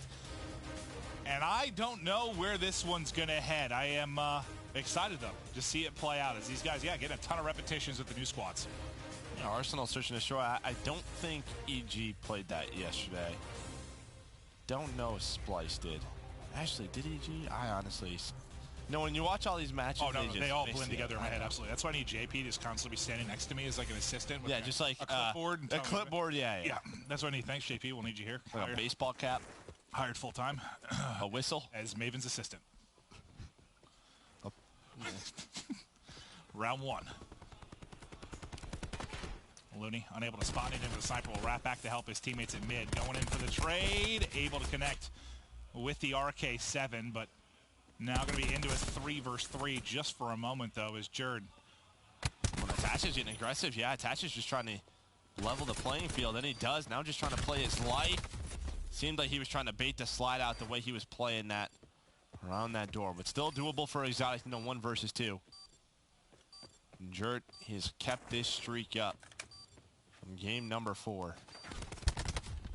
Well, I was going to say the only thing that will be trouble here is an ICR. I saw Aqua was left, and that's exactly what happens. He decided to back it up at a distance where, you have a one-on-one with an ICR, you're more than likely getting smoked unless you get the hell. Even then, sometimes at that range, the Maddox gets away from you.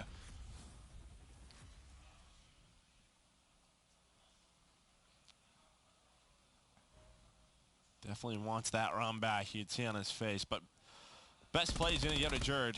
I think it was just this kill.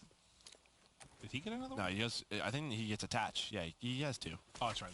You'll see the way Attach is playing this, right? Like he's sort of walking backwards while jumping. He's hoping a player slides across and he can catch it.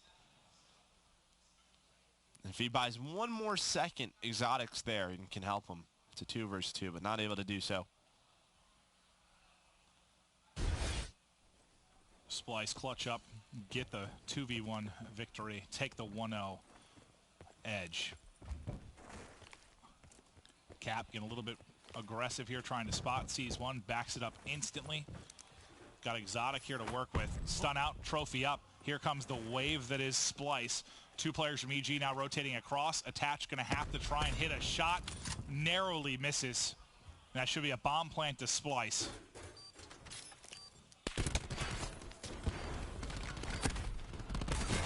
What? He saved his teammate. He saved his teammate as well. Now a 3 versus 2. Well, 2v2, Jerd goes on the flank. Actually, both Jerd and Looney. Apathy just barely able to get away with his life. Attach goes for the jump shot. He's likely going to get caught. He is. Apathy able to trade out one. Now a 1 versus 1. Jerd. Oh, he has an ICR as well. He has an ICR. And Apathy just picked it up. Apathy just picked it up. Jerd just trying to find an angle. He's going to get the defuse. That's it. He defuses it. Just sticks it. Sticks it. He's able to get it done. Yeah, I was just waiting for him to wallbang him. Well, yeah, why didn't he? Did he not have FMJ on that particular ICR for some reason? Most have them. Can we watch that again? Do we have the ability to see just the tail end of that? I mean, I don't even know if we'll see it. We wouldn't be able to see it for what attachments he has, would he? Oh, yeah. Maybe right. Because we'll just show his original class, yeah. But I mean, that round comes down to Attach hitting that snipe because he saved his teammate. His teammate was full stunned inside of that. Well, when he crossed over to the right, I'm like, well, he's in a position where he's gonna hit a shot or die. Like usually when you get to that corner, that was absurd. I mean, he basically shot the hair off of somebody. That was Hook. Yeah, that was nuts.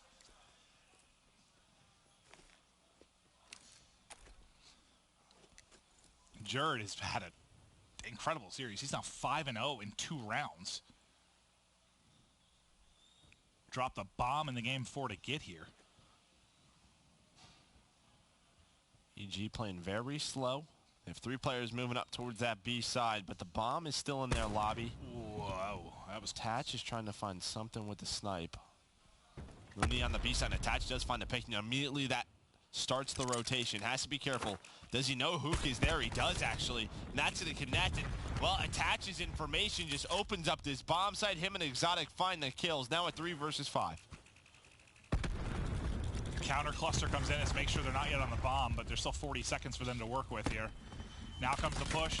Jerd's going to get stunned. Looney's going to slide in to try and get the assist. They just get dropped. Attach does everything there. Poor Paradox, he's just hopping between both snipers to try to figure out who's going to get the pick first. The second he swaps, Attach hits the shot. I just know he's sitting back there like, gosh darn it. Well, we see it right here. Best play. Bang. There we go. See? Now we're... Ooh, it was a dandy.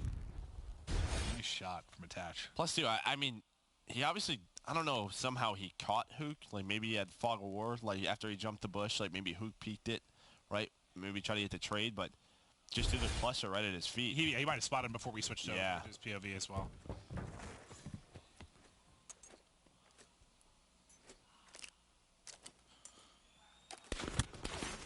Apathy, wow, narrowly gets away. Knocked down to 16 health, but backs down.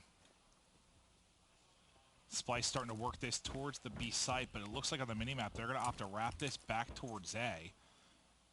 EG hasn't really moved, and going back towards A means you're going back to the human highlight reel that is attached right now, hitting these shots with the snipe. Misses the first, allows Splyce to get across as he's looking for a new angle. And it looks like they saw enough that they're out. They're going to wrap this back to B with 40 seconds remaining. What a nade there from Jerd. Cap's going to get dropped. The site's going to be opened. I love this from Splyce. Nice patience, just opening up EG. Yeah, they just had Jerd just lurking that A corner for so long. Attached, so he keeps it going. Finds one, finds a second. Forces a 3 versus 3. Climbs up the ladder. Why not? Don't do it. Temp, though, does find one. Hook with a second. Now it's all on the Attach. This would be for the ace. Yeah, if he would have somehow snapped onto that one there, that would have been unbelievable. I would have checked his controller. Yeah. Attach hitting shots, but not enough to get the round win. It reminds me of, a couple weeks back remember when Octane was hitting all those crazy snipes and they kept losing the rounds? Like, he'd have 2-3 snipes, so they'd still end up getting round losses? I'm going to say yes, but I don't remember that at all. Oh, no, yeah. Octane had, like, 2 absurd quick scopes. Like, he ripped somebody off of that mid-block on cover between the artillery guns, and they still end up losing the round. Just starts with that first blood, though, from Jerd. Forces the rotation, gives them the man advantage. Again, those frag grenades have it's just so tough. It's a gamble, right? Just, do I wear attack mask and headbutt a wall for an hour, or do I get naded? Yeah.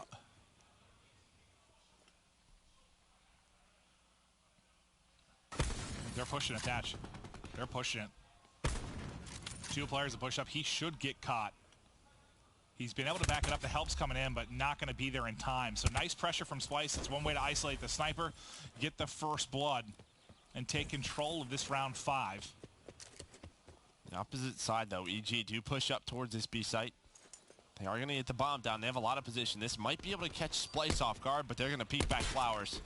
Aqua's going to see it. Aqua's going to get the kill. Exotic does bring it back. Finds 2. But accuracy stunned up. Not a lot he can do, and Exotic gets cleaned up. So now 2 in a row for Splyce, but as you said, it's a different look for them. They know Attach is playing on an island with the sniper towards that A site. Let's just find that kill, make him miss his shot, and push.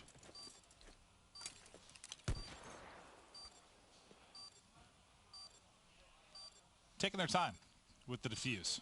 Well, yeah, a lot of the times. Cluster. Yep, that's what I was going to say. Typically what we'd be waiting for is specialists to charge up, but we don't have that anymore. Now they're just waiting for nades, stuns, clusters, whatever they have. Temp was just a hair off his cluster, so they'll likely have it to use early in this round. Okay, so FaZe beat Splyce 6-3 on Arsenal S&D yesterday. Okay. That was from JP. Thank you, JP. Yeah, your assistant. I don't know why he's not sitting in this chair next to me. That'd be awesome. That'd be great. We can give him a headset. He would have like a whiteboard, like any answer that we have, and he would just like hold it up. He could pop on camera and say hi from time to time. I mean, I don't really need him to talk much except when I ask him for stats, but just hold up a whiteboard.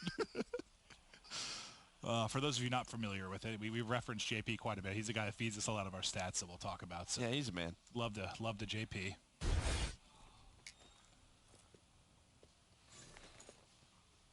All right, 3-2 to Splyce now as they shift back to the offensive end. A big stack from EG towards the A site. Everybody from Splyce really going to be in that central lab looking for an opening. Who's that? Apathy has pushed up real deep to the back elbow. Splyce have just realized they don't have the bomb in their hands. That makes it difficult to win S&D on offense. Well, the Apathy, I think, just gets caught because the timings are so weird. The rotation, it's almost like that bomb not being picked up helped them because those players had to wait on Looney. Yeah, Apathy's probably, what the hell are they doing? Yeah, what are they doing? I heard, oh, well, Temp. We've seen that a couple of times today. I'm not sure what's going on, but Attach, the last one alive.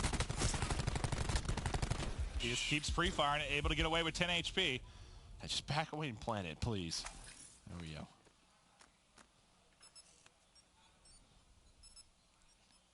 Attach looks like he's going to get off the map. Yep. He'll hop off. Splyce will take a 4-2 edge now. But yeah, that was interesting because I wondered, they were all bunched up at mid, and I saw them start to back up, and I was like, "What is going on?" Then I see Looney turn around and run back. I'm like, "Oh." Well, I just heard Tim yelling, "He's our back elbow. He's our back elbow." So I was like, "Well, that sucks for Apathy." Because I mean, they basically did what Splyce did the earlier round, where they're trying to find Looney, who's the sniper, just on an island trying to find the first pick. And he probably is in a position where he might get picked if he didn't have to track back for bomb. Yeah. Calculated. That's part of the strat. Oh, yeah. 100% intentional. Let's see if Splyce can close it out. 2 more rounds needed for their first win of the week. Aggression out of Splyce up mid. They are flying. Well, this could be a big flank quickly. Fast. Yeah, one player does turn around. That's going to be JCap. He's going to have a lot to work with. And, well, with an ICR, can he find one? Hook able to get on the map, play his life, and wow, nice shots from JCap with the ICR. At least finds 1 kill. Looney, though, with a nade versus a couple of EG members in a tough situation. Accuracy and Apathy, though, find a couple of kills. Stun comes in. Jord gets caught, all on the Looney. But that starts with JCap. I think if Cap goes down to Hook without trading that kill. I was surprised he got a one-on-one. Like, yeah. With the way they were all flanking through, it was 4 players pushed through lab. Like, I thought for sure he was going to get flooded with at least multiple players there. But the fact he's able to get the kill, and by the time he gets traded, you see Accuracy gets in a position, everybody is tracked back. I mean, yeah, if he gets caught in the opening of that, who knows how it goes, but it ends up working out for EG. Just a couple of goofy rounds back to back. Let's see what Splyce opt to do this offensive round. We've seen them really taking their time. We saw him, wrap 3 times within a round. JCap once again playing aggressive with Exotic looking over him. Just Well, he's got to be careful. He's got to be careful. Yeah, he's got to be careful. Okay. He gets caught. He gets caught. He gets caught. He had a couple of bad slide timings where he doesn't see any of the players. Splyce getting aggressive behind it. Hook right there. That is a player in front of you. Attach. Able to find one. Somehow still alive, but they're down a man in the round. What the hell is going on? Well, they just back on up. Some weird rounds. Yeah, JCap got some bad timings with his slides. It was like as soon as he slid away, the players slid out. Yeah, he's had some frustrating moments over here because remember he got picked with the frag grenade as well. Like he's been first blooded a couple times from this side of it. 1v2 now for Accuracy. May be able to get a fortunate timing. Ring around the rosy. We go. He's 1 more bullet in. Can't finish him off. And that should be the round now. Just play your life. Your 200 off his streaks would have been even closer if he could just get 1 more wall bang bullet through onto Aqua. But Aqua's Guardian Angel keeps him up. Yeah, would have been a tough round anyways for Accuracy. Well, Aqua just got blown up by the bomb. But calculated was Temp went all the way around, flying through the lobby of EG. Was on that back jump up. So even if he kills Aqua, it would have been so tough for him. But Hook just flies past. I mean, as soon as they get this first blood on a JCap, they go. And that's on Cap. Cap's got to just find that information earlier. Has to get away with his life. Big Sen just catches a cluster in the face, but gets a kill before he drops. Splyce now talking through the next round. Temp looking to be the vocal leader, at least right now, making the play call. 1 more needed. Accuracy, can he get these streaks, which could be massive, and then bringing this back? All this is going to look like an opening hard point push as well. They went right back to middle. That's where EG caught him. 2 for 2. Just trying to stay alive. But I was saying, where's Accuracy? This would be perfect for him to find a kill or two, get those streaks. Aqua just not able to get away. Now, if you can clutch up here, you get the streaks, you get the round when Accuracy needs to make the 1v2 happen, or this is a victory to Splyce. He's caught now. Hook's on the other end. He doesn't know where Hook is, and there we go. Splyce They improve on Arsenal Search and Destroy from their performance yesterday. They win in a Game 5. They reverse sweep EG. Just think about how weird the results are between these teams right now, because like EG beat 100 Thieves, Splyce beat FaZe, 100 Thieves smoke FaZe, then Splyce come in and beat EG. Like, yeah, right. It doesn't seem to make a lot of sense from a result standpoint, but these two end up 1-1 at least to kick off the first 2 days of cross-divisional play. So 2 days played. I know it's not a lot, but just high-level thoughts on these two squads so far. For EG? Oh, both. EG better than I actually expected. Honestly, I have been impressed with Evil Geniuses and what they have showed. I know that they lose this in a reverse sweep, but I will say if they go, you look at that Game 3, there was a couple of opportunities to sweep Splyce, and we'd be talking very high on them, right? That first offensive round, right? Yeah, I mean, a couple, if you 3-0 Splyce, you beat 100 Thieves in the Game 5, your first 2 games. We're like, all right, what is this EG team? For Splyce, you win in a Game 5, you lose in a Game 5. I think they're continuing to improve. Well, we've got Temp on stage for your PlayStation Instant Reaction. Jess, take it away. Thanks, Clint. Heading into the match, what were you expecting? I was expecting a win. I honestly thought it was going to be a lot easier than it was. I think we were playing really, really bad, and we have a lot to work on. What specifically were some of the issues, do you think? I think because people haven't teamed with Cwl before, in my opinion, no people haven't teamed with him. So, like, we got a new player, which is, like, a top player in the game, and everyone's just way too excited to play with a new player. So, like, we're literally trying too hard. So I don't know if you saw my face in that series, but I was trying not to call out that much because it's just utter chaos on the map. Everyone's just yelling, one shot, one shot, one shot. Like, no one knows what's going on. That's the biggest thing, in my opinion. We know what to do. We're just way too frantic. When you say things like, trying too hard, what is kind of the solution there? I don't know. I mean, I wish there was one word I could say to tell people to calm down, but that's really is. We just got to stay composed and stay calm. I mean, we just reverse swept. We're obviously composed, but it's just that we're just trying. We just want to play. We just got, oh my God, we got Hugh. Let's go. Everyone just, go one shot, one shot. Like, calm down. You know what I'm saying? We got to stay composed in the matches. That's it. Fair enough. Well, thank you so much. This has been your PlayStation Instant Reaction. Back to Katie at the desk. Thank you so much, Des. All right, then, Pragman, would you agree with Temp there in that interview? Maybe they were too frantic, trying too hard because they have Tyler? I have no clue. I have no clue. I mean, you can tell their gameplay. They play maybe. super fast, and that's why, like, Seaside, they just obliterated them. But yeah. that's the concern. Remember we were talking to players in the back, like 100 T and them, they just play at such a fast pace, like they're going to be hard to keep up unless you're on point. So, yeah, that can get out of hand if the it happens. But, I mean, the first map was super close. They just didn't hold their setup at the end. That's probably where the franticness happened and hurt them, right? That shouldn't even happen. Like, because who gunned Exotic. Put him to bed. In a gunfight that was probably for the dub, and then their setup got broken and it fell apart. But other than that, it's mostly just their search and destroy. They won the last one, true, but of the 4 search and destroy matches they played, 3 of them haven't even been competitive at all. So they need to fix that right away. Study, what were your kind of overarching takeaways for these teams in this series? Well, watching Splyce, I feel like Splyce has always just been a really good control team, and they're always able to just bounce the series back when they're going down 0-2. They usually play a lot of gridlock, and they know that map down to the T. Then they go into a Seaside hardpoint. We said it all the time. Just the aggression that team was able to bring on that map. Every single player on that map. Jerd, yeah. And Jerd with a Tempest. And I was in agreement of just sitting there like, oh, wow, I can't believe I don't see Jerd with the grapple because I felt like he was one of the best grapples when he was running it.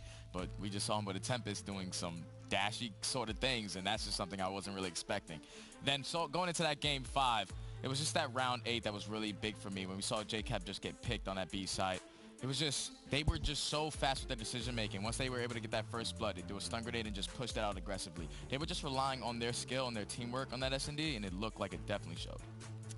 Nameless Merc kind of said this as they were closing out, that he felt like he was seeing improvement from Evil Geniuses. Would you agree with that? Do you think, yes, I mean, they lost, they got reverse swept, but are you seeing steps forward? Absolutely. I mean, this Evil Geniuses team looks a million times better than their last roster, right? Like, and I think what we predicted going into it was Accuracy was going to provide some discipline for these guys, and they were going to gradually improve individually. We're seeing Attach play consistently well, especially in that Game 5 search. He was great. And then we're seeing some of these guys like Apathy be a lot more consistent, and he's able to just kind of be the player that he should. Just be that nuisance, getting in their base and being annoying. So I think Accuracy has helped this team a lot, and I think that they will be a consistent top 8 team going in the next few events. They could have closed this series out 3-0. They're going to go back and watch that control. We saw a round where Accuracy popped his vision pulse and it wasn't really used. Both of their offensive pushes towards that B